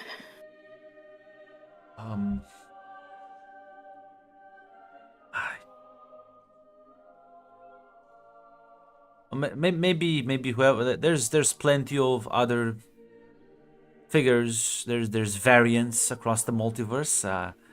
Maybe it's not the same one. The name Tiamat is not like unique. There's you'll if you study enough of these books, you'll see that variants do exist. So you can have multiple people. It's just one of them will be worse than the others, right? For example, I'm certain there's plenty of variants of myself out there, and not all are. Well, I suppose as nice. I mean, you're being very nice. You're helping me out a lot. But yeah, that is weird to think about.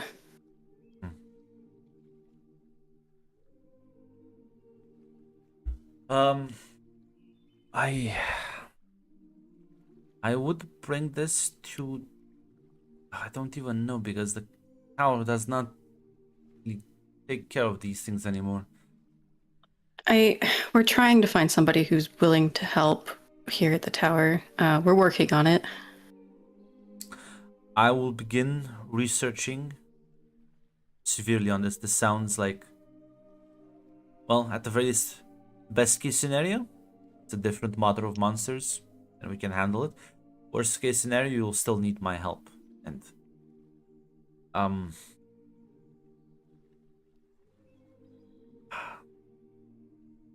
Are you sure that you really don't have to? But I, of course, appreciate it. I think well, it's kind of pains me to not help people in need, you know. Oh, I get it. Thank you. Like, really. These are also like beings who would tear down the fabric of our society, would throw us into a maelstrom of chaos. That is no life.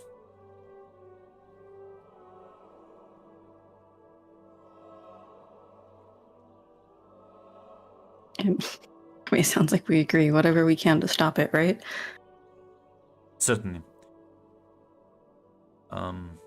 I will begin research immediately. You've given me a new direction now. Thank you. Oh, thank you. We're also working on it too. I don't want you doing this by yourself. Well, I can share my research notes. There's a lot of reading to do. I always liked the idea of... I wouldn't call myself very powerful magic wielder, but I've always had a very almost intuitive sense for enchantments. I like there's a certain beauty in crafting these things for yourself, and well, I suppose it's time I back that hobby. That would be really cool. I don't think... Have I seen enchantments before?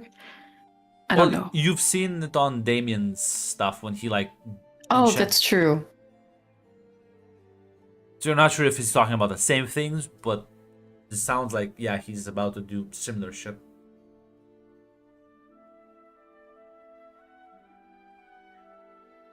Yeah, I'd be glad to see it. I've only seen a couple of things. You not. Well then.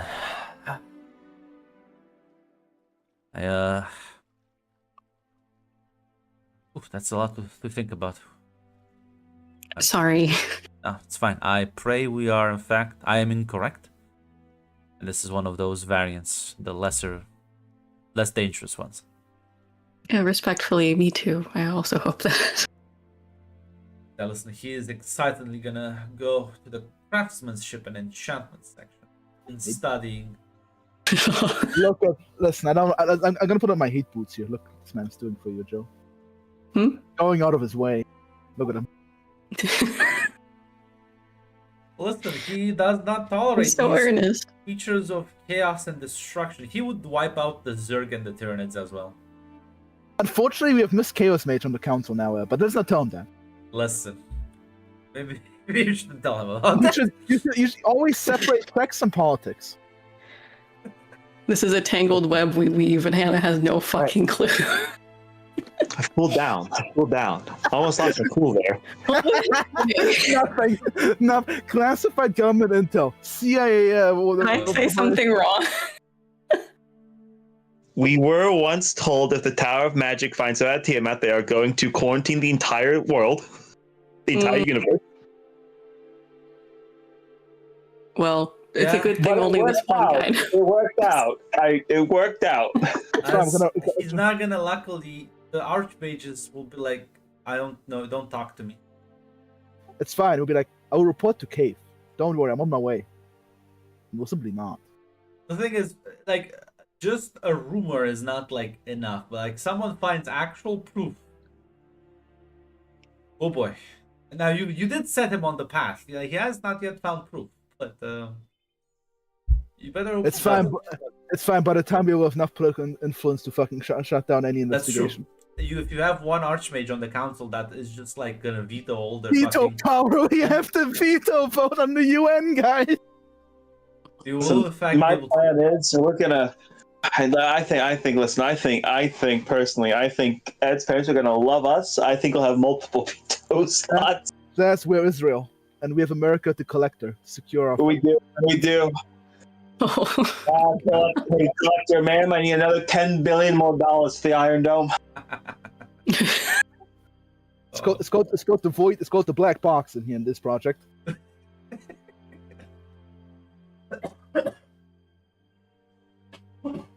I killed Grunt. Grunt's dead. Just a little bit. Yeah. Is there anything else you would like to do before the dinner? Nothing from me.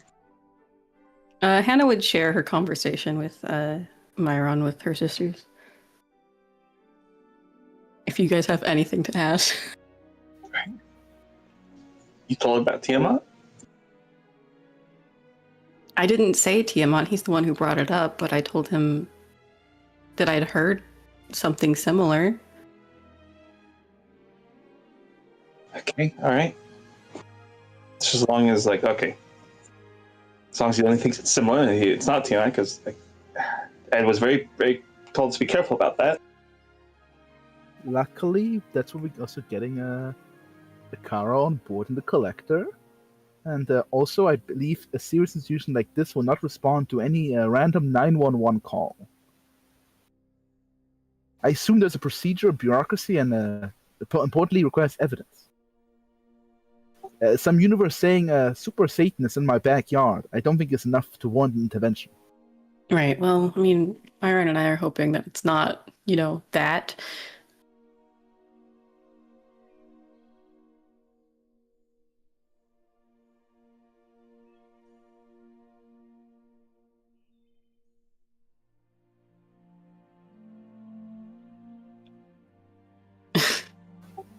Don't worry, this is the good time slot. Grunt only destroys games in the bad time slot, so fuck ups. I deny any He's not going accusation. to orbital strike us yet. I deny any accusation. I don't know what was said, but I deny it. I mean, you're exactly what he said. Zaz, it's in the war room, Grunt. It's in the war room, Grunt. You know exactly what he said. You guys actually have a war room chat? Yes, that's not fair. And then we have and then you know what's funny? We have a secret war room where Red's not in there. We have layers of bureaucracy. Is this in the war room or the secret war room? It's in the normal war room of Red. There are levels. Listen, the CIA doesn't share everything with the FBI. Come on now. And you guys don't know about the secret war. Yes. No, I'm in there.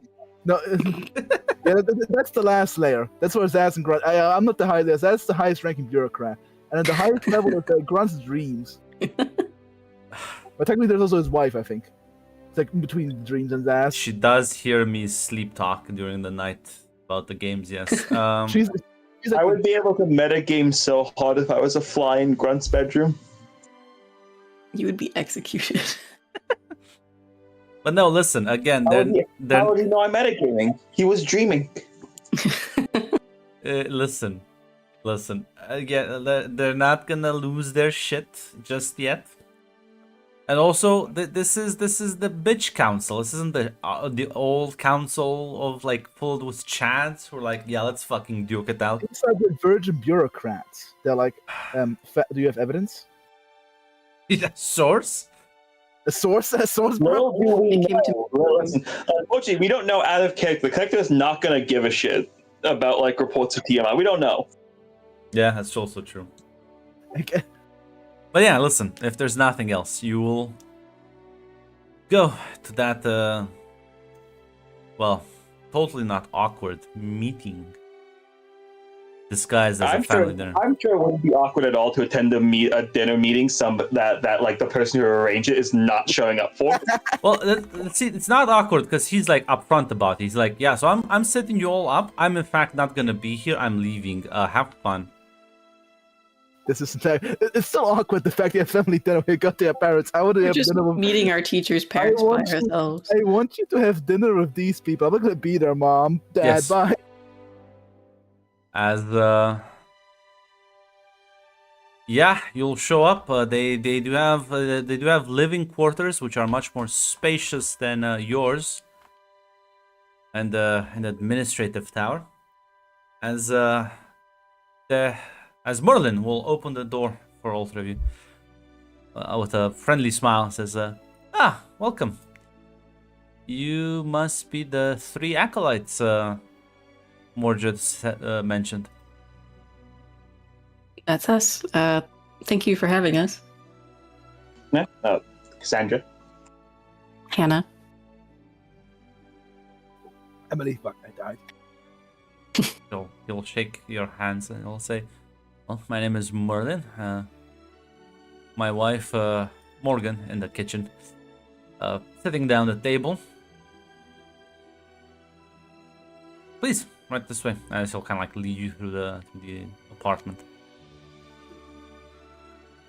And you'll see like a woman as she's sort of kind of like looking at this. You can also see like things are just levitating. He said she's sitting in the kitchen. I think probably this is what she meant as, yeah, all the things are just kind of moving on their own. She's just kind of like looking at this large pot and sort of tasting from a spoon. The spoon itself is also levitating. She's not actually like moving her hands. I think it's good enough. Oh, they're here already. And she again smiles, very friendly. Please have a seat. I'm Morgan. Met my husband, and you know our son. Yes, we do. I'm Cassandra. Yeah, I'm Hannah, and Ed's been super helpful. Hi, Emily. They'll smile and nod as they'll both take a seat. As everything, if Merlin will say, "Oh, if you if you want any drinks, any appetizers, just say the word and." Oh.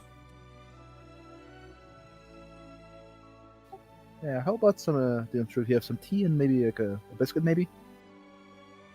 As you'll see from nearby, some biscuits fly as a teapot is levitating before it pours into a cup in front of you.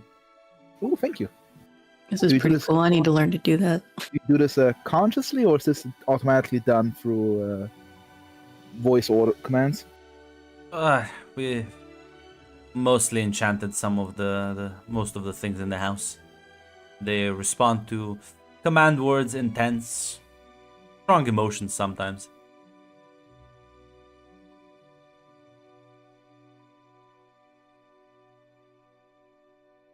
Oh, very fancy. As you should have done, try to tea the biscuits. I suppose it would seem like that. I think gotten used to it.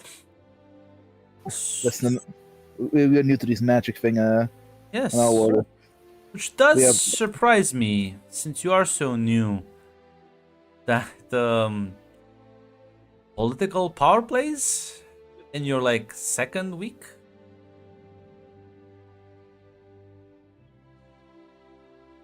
Cassandra will say, admittedly, our home is a Nexus world, and the time we were gone, when we got displaced, things got worse very quickly. I suppose it shouldn't surprise me, although I do remember when your friends came by, nobody would give them the time of day. And yet here you are with more machinations. I guess we're lucky that people are willing to talk to us. Tell me how things work out. Suppose it was I was surprised when Kate took your friend as an apprentice. But well, I guess this is why maybe I'm not like the most shocked. Although I did expect you to give it a bit longer than 2 weeks. Listen, we didn't exactly plan for this. Come on. I've never been a very patient person. Well, you plan on unseating and seating a new archmage, and you're telling me you haven't planned for this. That doesn't scream confidence, screams recklessness. Well, it's more like an opportunity made itself available. But plan, I mean, I didn't exactly plan to get into politics immediately in the first 2 weeks. As Morgan will say. Also be that you're being manipulated. It's also possible, but I felt she was genuine. I mean, she also saw opportunity and saw a chance for herself. But yeah, no, but the things we also believe what she said. And we also agreed with the things she said. We did some investigation. You gave Mordred her name. Looked her in the archives. Yes. She has been an acolyte for it's been a couple of years now. Give me a second.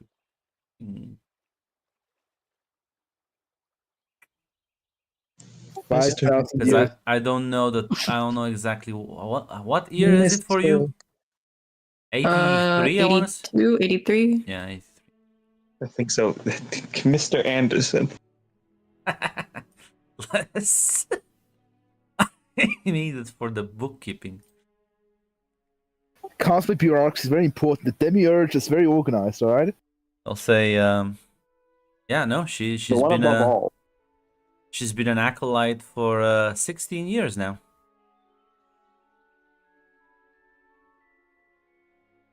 Nothing impressive though during that time. No distinguished accolades, nothing, just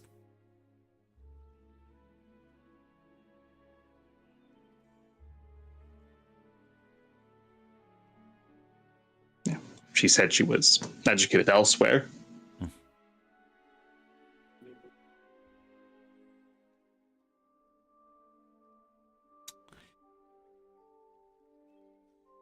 documents though are well, I suppose they are sparse, so maybe then that would make sense. There's no recorded entrance exam, but as you probably have figured out, that's not the most unusual thing. People can get admitted on quite a varying range of admission tests, ranging from duels, exams, weird missions like the one you went on. And in case of, I believe his name was Gareth, just signing your own name on the papers. Yeah, he just broke in. Also, apparently he knows a different version of you, as she'll like point at Merlin. I guess he knows a different version of both of you. Listen. I didn't want to like freak him out. But yes, I know the other Merlin. Oh, you know him personally? Yeah. Or like just know about. We went out drinking many times. Wait, you went out drinking with yourself? Yes. It's the best conversations I've had in my life. Now, I want to ask you, because according to Gareth, he was apparently a bit of a funny prankster asshole guy. Oh yeah, How absolutely. would you rate him? Well, is he worse or better than you? Because Gareth doesn't know. Listen, I'll no go one's better than me, but I think he comes pretty close. Now, question: would you say the same thing about himself? Probably because he's delusional, but each their own. Okay, good. Okay, I did my journalistic due diligence. I will report to Gareth. Well, listen, there's differences. For one, I don't leave my wife alone at home for like vast amounts of time. Also, I think he's way older than I am, so that also counts for something. That's true. This does give you something. He has many centuries on top of me.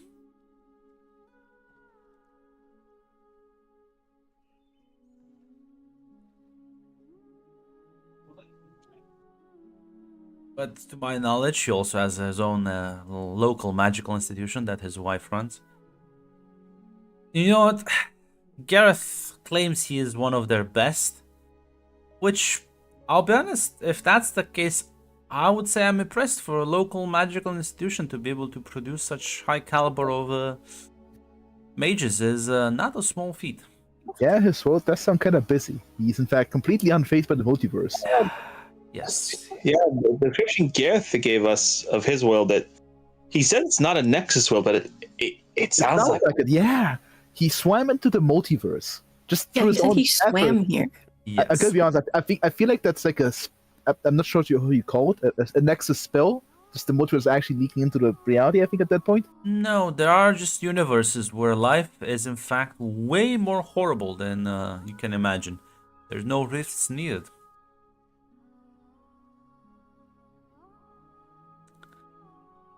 There's an unfortunate fact of the multiverse. You think I Nexus guess anything's worlds possible. Nexus worlds aren't the worst out there. Trust me on that. The problem with Nexus worlds is that there's a risk that the laws of reality begin to conflict so much that it tears apart the planet and its inhabitants. That's the actual risk and danger with. I mean, from what I understand, like ignoring of course the extreme Nexus worlds that just explode on their own, it seems like they're a hot commodity for everyone else, and they can become bad even if the rifts are not so bad.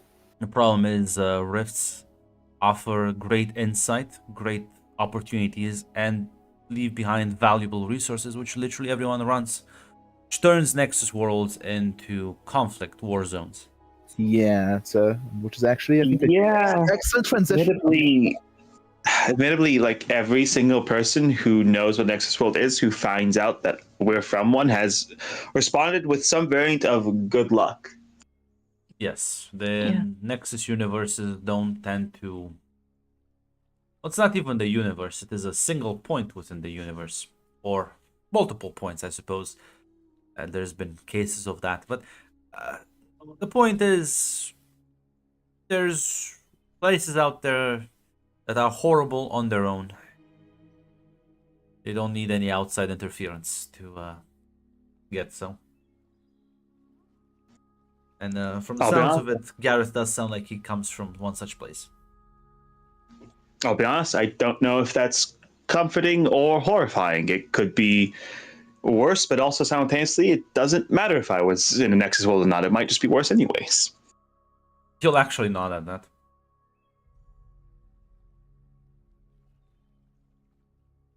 As you can see, as even if you during your admission tests, you've seen a world which completely unplagued by rifts, yet still under the boot of tyrants. Yeah, as I like to say, apparently multiverse event, the most common type of person is in fact an asshole, as climbing to the top requires you to step on skulls. Or just getting lucky. Which is I think consistent path to the top.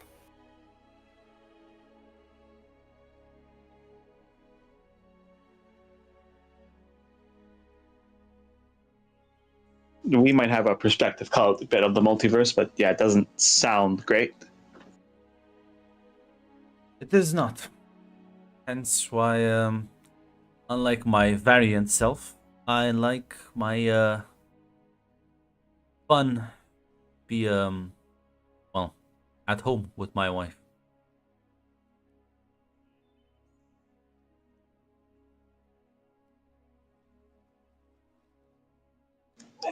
Cassandra will nod and she'll say, I'm sure then you can understand why politics might be enticing to us then, especially when we are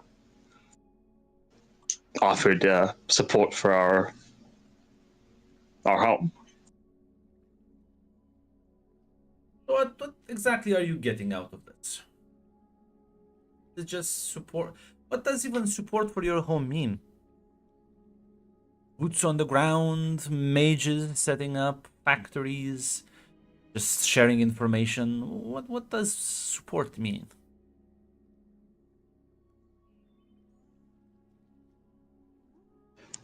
Cassandra will say,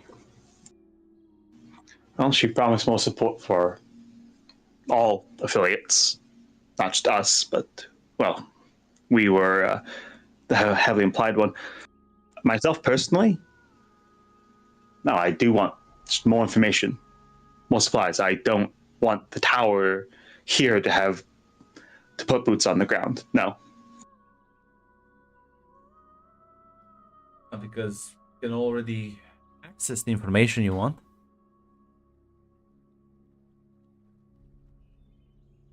Could always get more people to help you search through the libraries in a more well, quick fashion. What does she offer you that is so different than what you already have that it's even worth, engaging in this, well, quite the endeavor? From what she has told us, she thinks the tower is too slow to act. It's too slow to take into considered threats. She generally seems to think it won't survive. Or if it survives, it's going to be in a so reduced state it's not going to be able to compare to what it was before. As Morgan will speak up and say, well, that's for sure. It's a joke now compared to its past glory. Merlin just kind of like rolls his eyes. It's not a joke. It's just less specialized. Which I know you might disagree with the direction. But it's like Morgan just says, no, it's all now cowards and these like sniveling rats who play politics and dignitaries all day. Well, what was it like before? Well, Martin says, it's not like you were there. She's like, no, I wasn't. But you read the same history books as I did. You read the same stories as I did. Imagine, do you know that first Archmage, the founder of this institution, literally gave his life in a cosmic level battle against monsters that are the size of planets? I did not, in fact. Can no. you imagine any of these people now doing that? That sounds intense. No. No, honestly. Most part, no. Everyone's the only person who remains from that old time is Keith, and everyone's terrified of her. I could see Kushim throwing a banana peel, but no, I don't think he would fight. What if I told you we already spoke with Keith and she supports this? She like nods, says, her reaction is kind of contrasting Merlin. Merlin's a bit surprised, but she's not though. She'll say, "Yeah, I told you she doesn't," because she'll also like notice it, and then she says this to everyone, including him. Yeah, I told you she can't stand these people. She's not a big fan of this like slow behemoth of a system that can't like decide on literally anything. Do you think she enjoys those like leeches out there? No, she doesn't. I think from feeling when speaking to her. I suppose. Sorry, go ahead. Nah, as Cassandra will say. So yeah, it does sound like the tower used to be very different, and I'll be honest, I would prefer, information support, perhaps like items. I'm not sure exactly the tower has, but my home is dealing with monsters. People with swords that apparently make them immortal and grant them, it sounds like, magical powers of their own. So if it need be, I would. Like boots on the ground, but if it's necessary, and it doesn't sound like the towers exists now will do that. At all.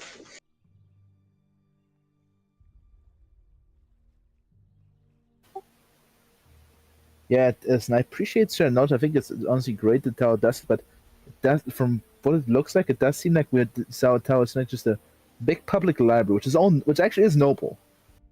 Sharing knowledge. Just seems to be. It's not like. Again, I like the idea, but. We kind of need a bit more support than that, I think is what we're getting at. And so do others, I feel like. Kind of like is about to say something before his wife comments and says, "You realize if we didn't push for it, they wouldn't have even sent Mordred to their world." Yeah, I know. It's like, I can understand. You might not want to change things, or you might not like the change that's coming, but I'm gonna be honest. In the 8 years I was gone from my world because some fucking asshole from across the multiverse sent me to Death World, it got a lot worse, went downhill. If it keeps up that track record, in a few years I might not have a home to go back to.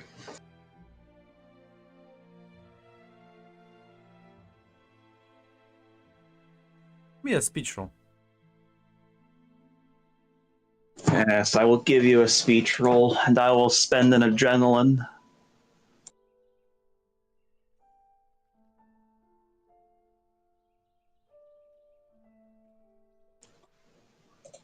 Let me real quick look at something. Okay, so yeah, real quick, can I take off scared, or is scared still applied? Yeah, no, you can remove any condition.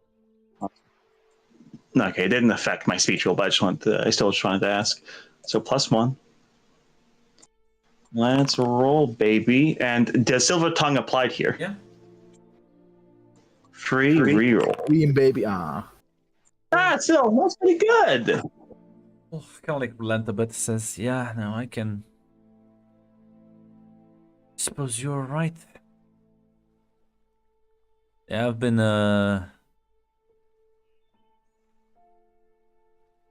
bit too comfortable lately. Morgan will say it's not that it's lately, it's a trend. Merlin, it's a goddamn trend, and you know it's gonna keep on going. Yeah.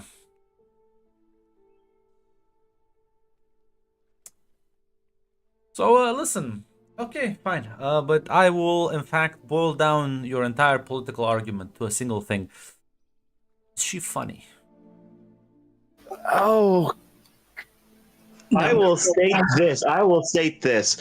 While she herself might not be that funny, she was not only willing to keep Kashar in his role as cook because I asked her, she wants to give him a department where he is free to perform his art. Which sounds pretty funny to me.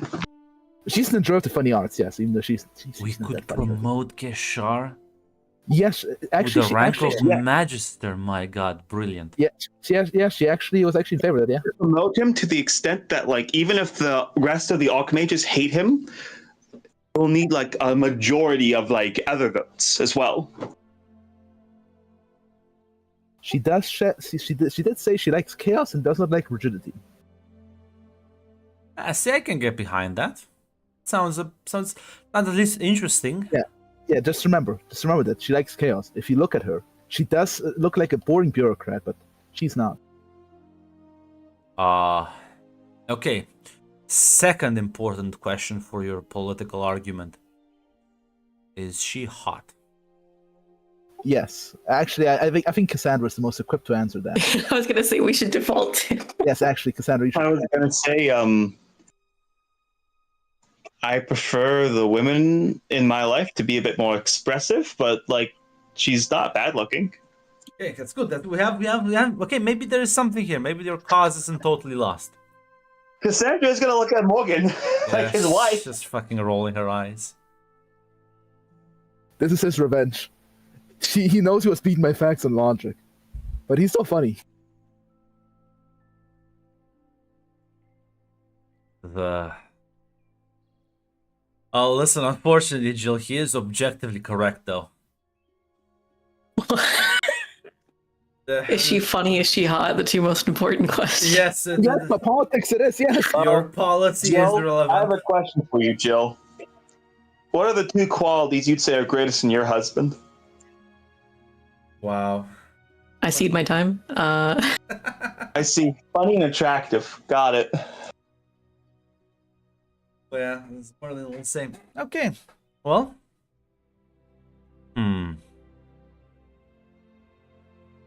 So, okay, let's just say for the sake of argument, you get our 2 votes.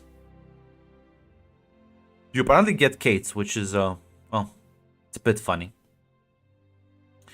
Yes. Do you have a plan on? I suppose you already have considered that Kushim has to actually step down. Yes.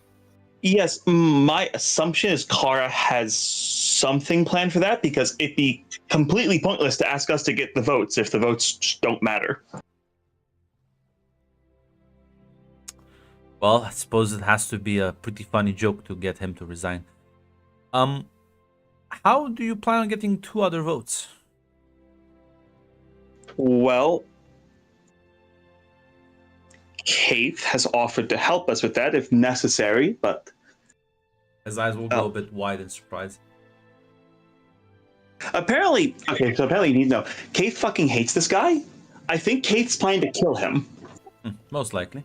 Yeah. Oh, I was gonna say we don't know that, but it No, didn't seem heavily implied. we know. But the way she phrased it, then immediately told me it's none of my business. 80%. As someone who was around since the founding, I think she doesn't appreciate his funny jokes. Well, yes, but see, that's the problem. Faith cannot, even if she can try to, has no chance of outwitting this guy. I've had plenty of conversations with Kushim, and oh boy, this guy literally became an archmage to boost his relative Keshar.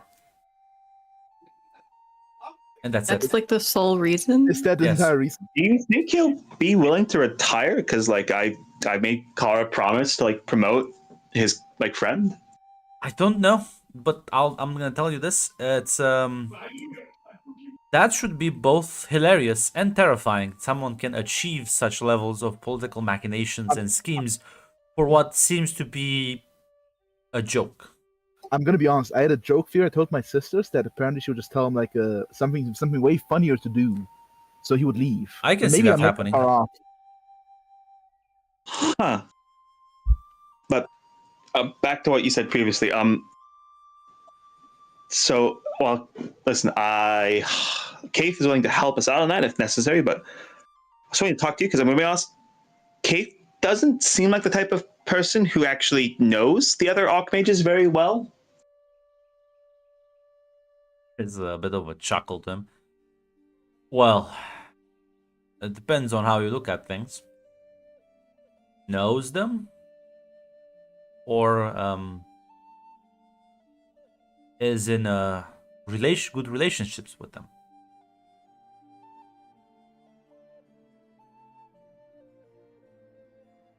I'm gonna be honest. For what I'm hoping to get from them, which is their agreement, in a good relationship with them. There's multiple ways you can get people to agree to stuff around here. And I'll be honest, Tsushima is... There's a reason why he's so confident. He's not working alone. Apparently he has an entire, like, network behind him, backing him up. Not everyone is as powerful and influential across the multiverse. And, well... Keith has her ways, and she doesn't really... She says she can get you the extra votes. She can probably get you those extra votes. Be it through blackmail, extortion, seeding certain political aspects, letting them think they back her into a corner with certain policies, and... Well, she plays this game, I suppose when you live so long, it's just... Well, years and decades just seem like minutes and hours to the rest of us. Also, she does have an advantage, unlike most of these people. Nobody really knows... Most people here have connections outside of the tower, right? Most of them have influences, allies... people they can call upon. Many archmages have apprentices and people who work underneath them for whatever reason. Me and my wife here, we're sort of in the middle ground. I don't like to do the politics side. I do just enjoy the magical aspect of the world, and I suppose I've been called naive more than once in my life. He'll glance towards his wife. It seems like you and your wife are balancing each other out. Keith, though, Keith is in a extreme that there's a reason why they fear her, and that's not because she has great power, which she might. It's because people don't know who her friends are, who her allies are. What strings can she pull? Where should you expect the proverbial knife to come from?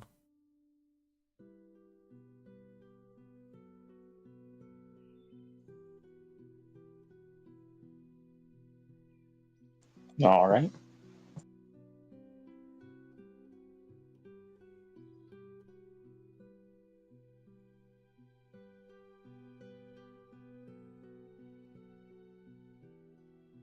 So, I'll leave this up to you. I certainly don't have the... I mean, I could make a case for you, but his wife puts a hand on his shoulder. No. If you do this, they might just like go against it out of spite. I'm not that. I feel like I'm popular. Not with the council. I have a question to ask. On the scale from you to a scuffy bureaucrat, I assume the council leans more towards scuffy bureaucrats. Does that look towards Morgan? She'll nod. She'll say, it's not just the bureaucracy, but it's... They think themselves better. They act like they are better. Arrogant. There's a weird... Some of them are concerned with these weird notions of maintaining the tower's ideology intact when there's not that much to preserve, which is a bit weird because you would assume they would be they would defer to Keith, but they don't, because in reality the Archmage position is one that is achieved through the desire for greater access to knowledge, as only the Archmages get access to the highest levels of clearance in the library.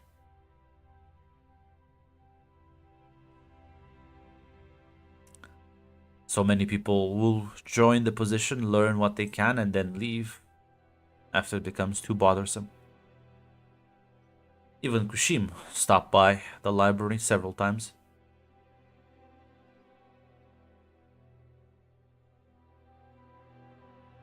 Information is power.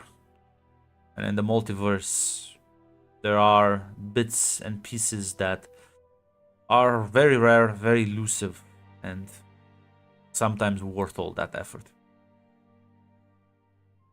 Which, as you can imagine, you have an archmage who comes in, stays for a century, learns whatever secrets he wants, he leaves, and then continues building whatever doomsday weapon, mythical empire, or God knows what projects he has.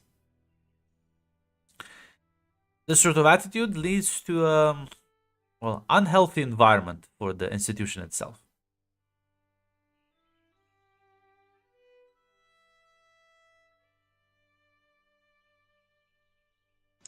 Yeah, Cassandra's given a nod as she'll say. Well, as was said previously, Kara does seem to be worried about the overall health of the institution going forward. And I think she has a point. Yeah, eventually, like, I think you need to learn to adapt with the time and just not stay the same. Eventually, something will show up that will be. I think sitting in your office cannot defend it against that. I don't think the adapting with your time is the problem. I think people here have just forgotten the lessons our founder wanted us to know. Out of curiosity, what were those? Magic is a tool. Means to an end, but not just the purpose in and of itself. We are meant to not just gather, preserve it, but actually use it to make the world a better place. I don't think anyone who would give up their life to save the others would like what the institution has become. And, I can also extrapolate from the fact that his, apprentice also doesn't seem to like where the institution has arrived at currently. I'm gonna take a guess who the apprentice is. Is it Cave? I'll nod. Was she a founder? What came later, of curiosity?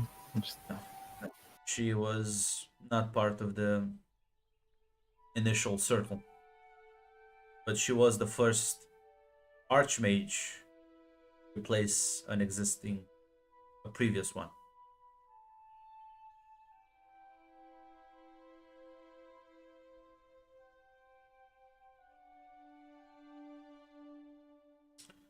She is quite old. Now it makes sense actually, because even like Kakar mentioned the rumors that she kind of just showed up and got the title. Well, one of the few benefits of having access to the vaults is that I can confirm that those are not rumors. The books and information in there are kept under heavy guard and carefully curated.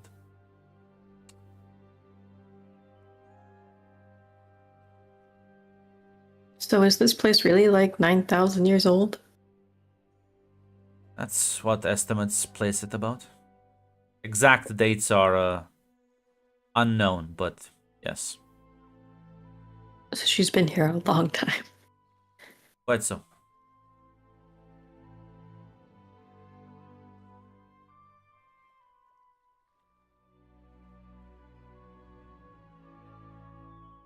The Archmage position wouldn't be so tiring for a lot of these individuals if they weren't so keen to leverage all its benefits without committing to any of its responsibilities.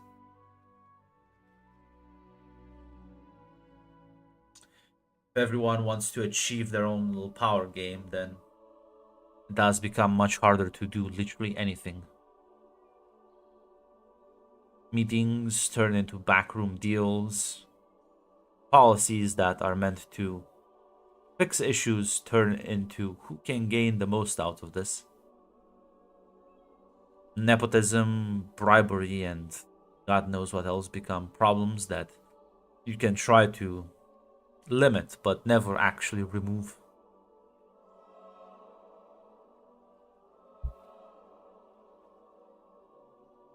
My opinion, a disgrace. As she looks at Merlin, and your variant would agree.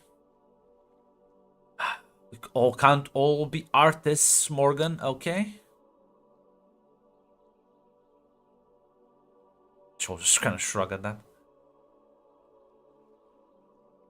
Is there really no oversight to ensure that archmages are keeping up with responsibilities for the school? What's the point of oversight if you can't enforce it?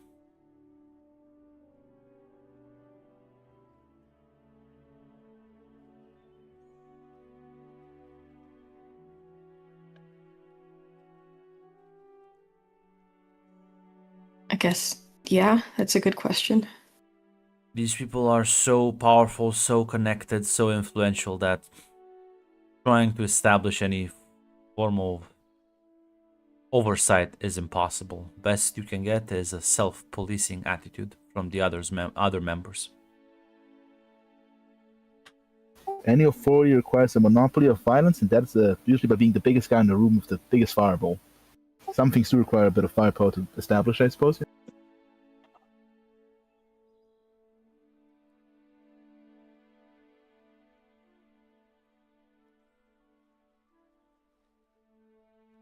I think if you don't have any, or if it's the means of violence are spread too far apart, well, good luck enforcing anything without mutual consensus.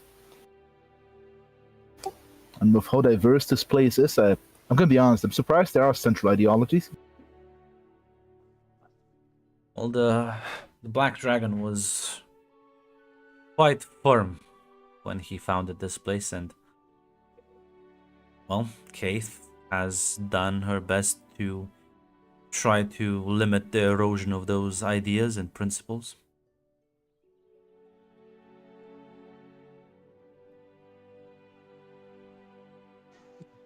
Maybe if she had.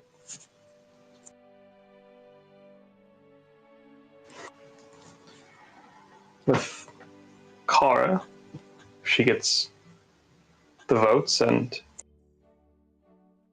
other support, she might actually be able to achieve progress on that goal.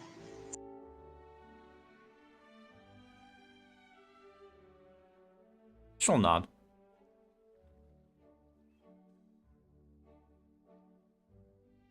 Listen, Kushim does step down and you present this Kara fellow. I'm willing to vote for her. She can't really be worse than him. You may think it's kind of funny that he did the whole cooking bit, but because one of the archmages is in fact only here for the laughs, it does put the entire council in an almost deadlock position. I do have a bit of a question out of curiosity. How did he get here in the first place? Gareth mentioned that he and Kashar both have like friends. Many friends apparently, but they just bullied. Did they just went to the other archmages, told him like, you give him the chair or else? I honestly do not know. I am unfamiliar with this, what did he call, Council of Kushims. My fucking god, they went to Kushim, went to the archmages with a fucking gun and fucking threatened them.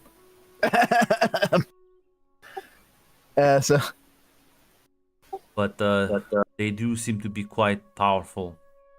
So my assumption is threat, blackmail, maybe just offered something in exchange that was of equal value. I don't know. They put the gun to their fucking heads. I didn't vote for him. Neither did Merlin. Neither did Keith. And let me guess. The exact amount of 5 was needed. Nothing more, nothing less. Well, yes, you need a majority.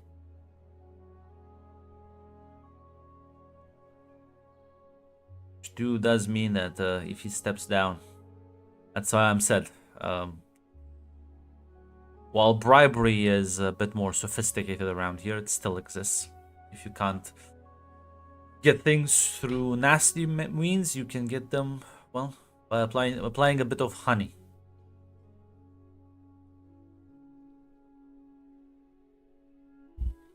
What would your recommendation be for get the last 2 votes we'd need?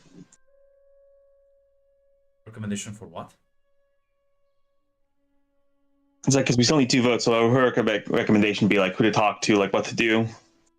Theoretically, we could just go to Cave, but like, Yeah, she'll sort of look a bit defeated at that. She says, suppose not through Kate, maybe you can approach them on your own, but I'm not sure exactly what you could offer these people that would be worth their votes. What's the? we don't know. You mentioned the characters of being scuffy bureaucrats and who are also just interested in the knowledge. I mean, I'm not sure. I don't think you speak to them personally, but I think nothing comes to mind to you from the character-wise that would stick out from the other. How many fuck? Me and Mag used to do some fucking math because I suck. Okay. The other 5 people. Yeah. Well, I can think of things they might be interested in, but I'm not sure if Merlin kind of like says, well, I don't suppose you know how to like. Well, there's a couple of kind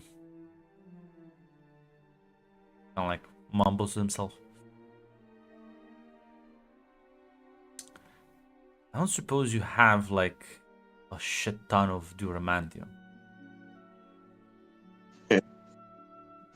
I don't even know what that is. What is that? And Is it like multiversal gold?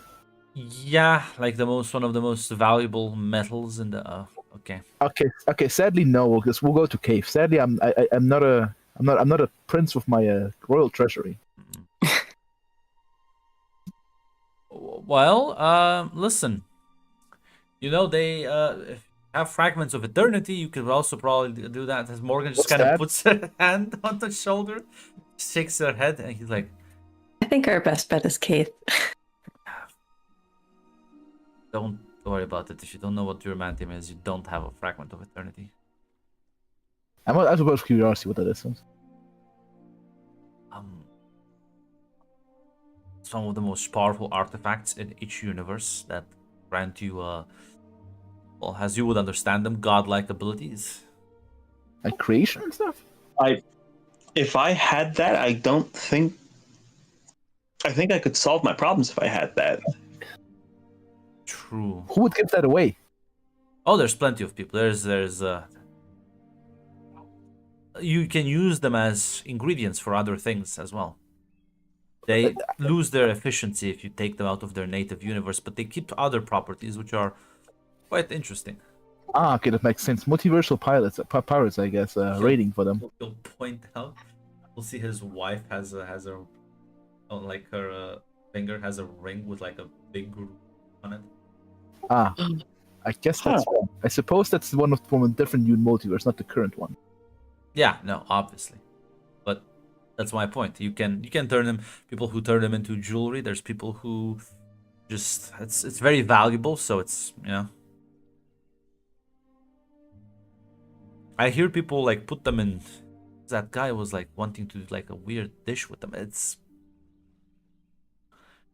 But yeah, no, they're even rarer. That sounds insane to me. Like how wealthy you must be to use them as a food. This is what I'm saying. These are the kind of people we are talking about. Yeah, okay. It's okay. We're going to Cave. Yeah, okay. There's nothing we can offer them unless we offer subservience, I guess, of our entire world. But no. They'll probably take that. Yeah, okay, man.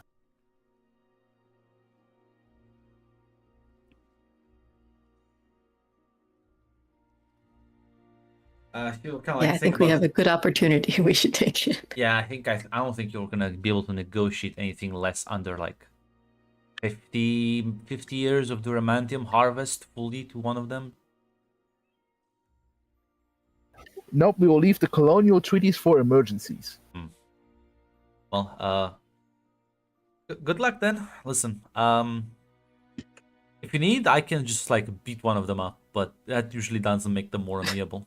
Emily just kind of I chuckles. was Slightly. about to say I don't. That would be funny, but I'm not sure how that would get us to vote. Sadly, unless they have a big Unless button, like, you beat them up in the voting chamber. unless it's like the United Nations where they have a button at their seats and you can like beat them up and run to their seats and press the button.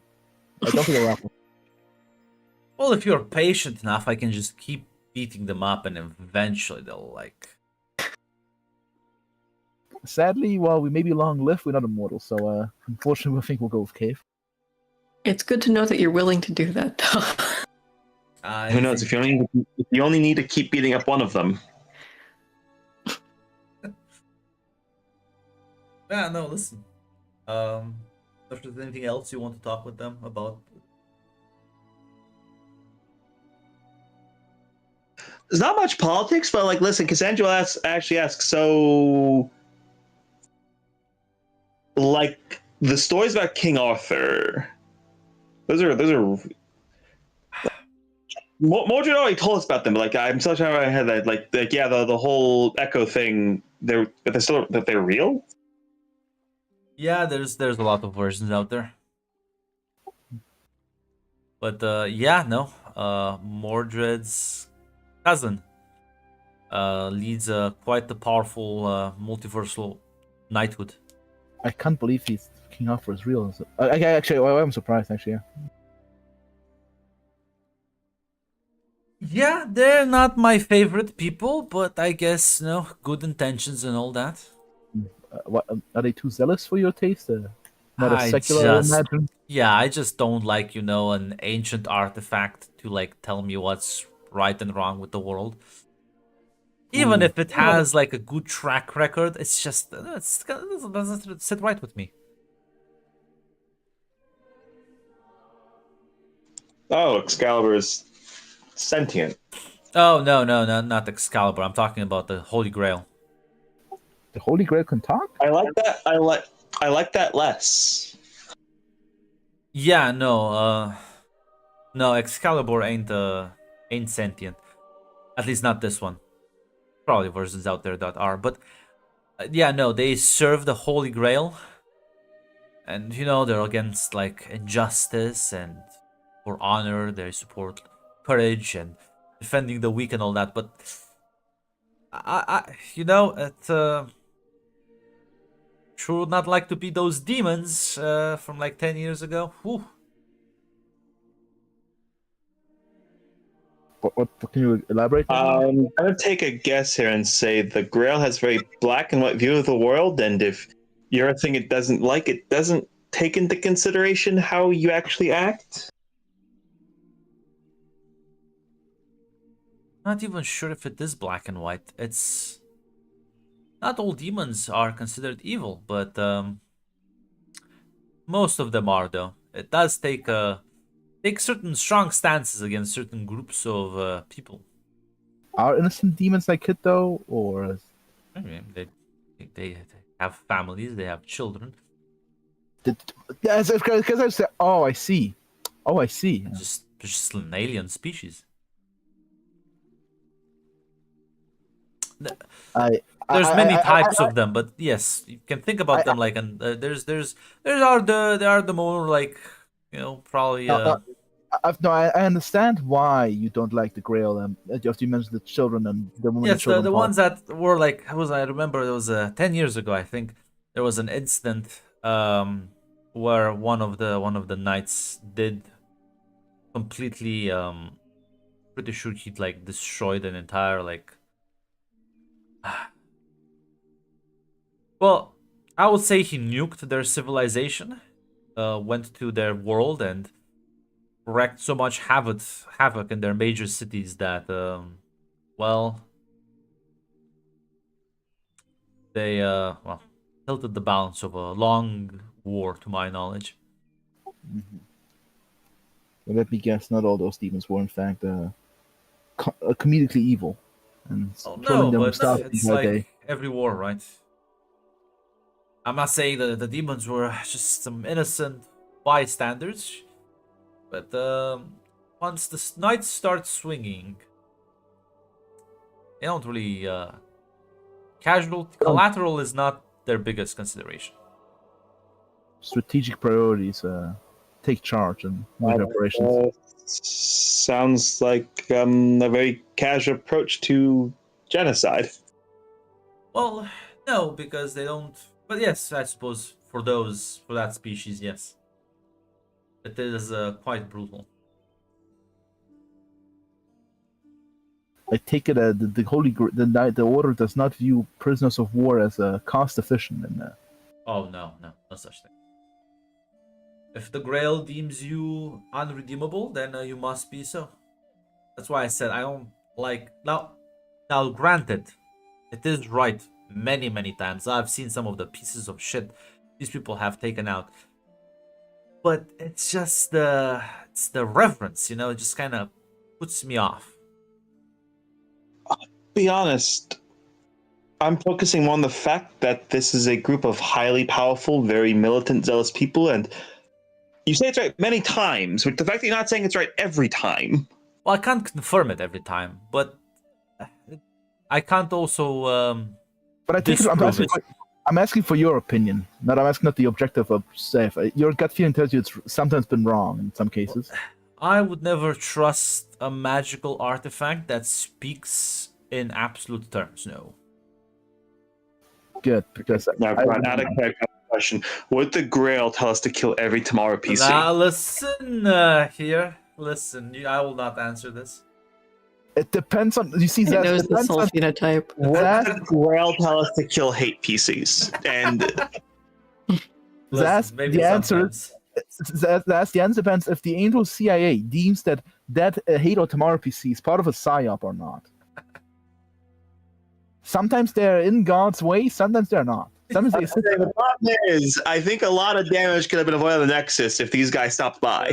Unfortunately, military strategy dictates right now that we need to destabilize this Nexus world. So we're not going to intervene.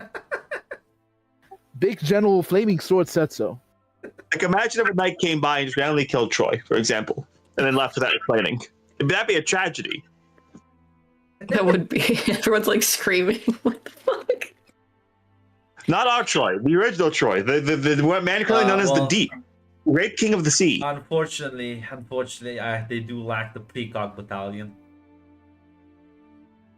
The Holy Grail ain't a Time Lord. It can't predict the future. It can just make decisions based on information it already has. So the answer is sometimes yes. But yeah, no.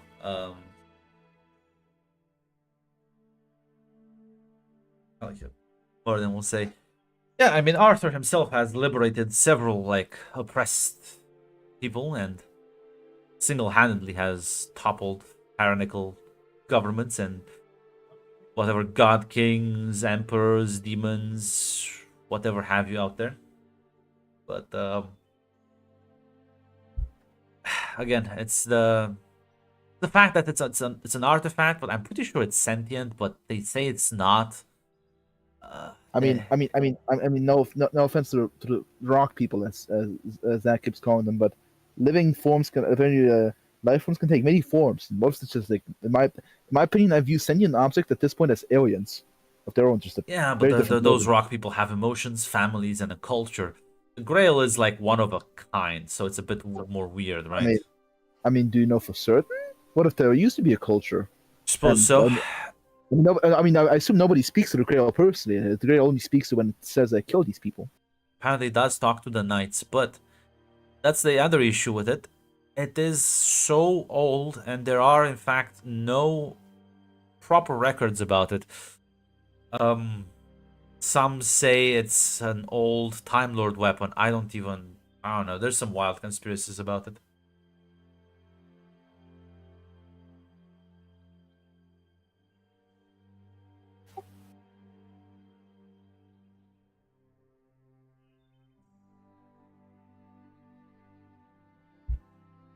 The multiverse is fucking wild.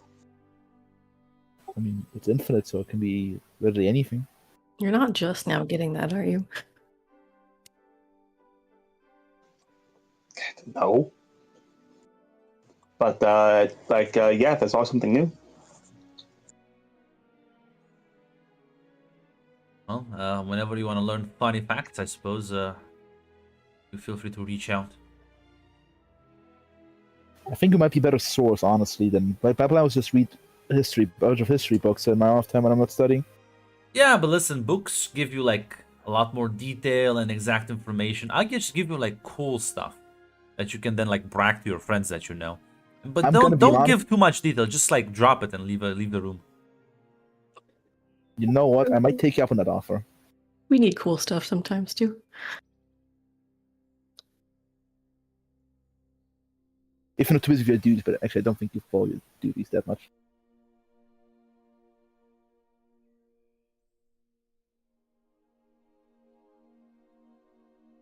Yeah, I'm not sure if there's anything else you'd like to talk with them.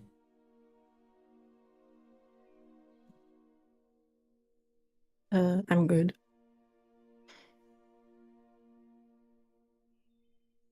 I'll take Makes sense. No, I'm good, yeah. as listen.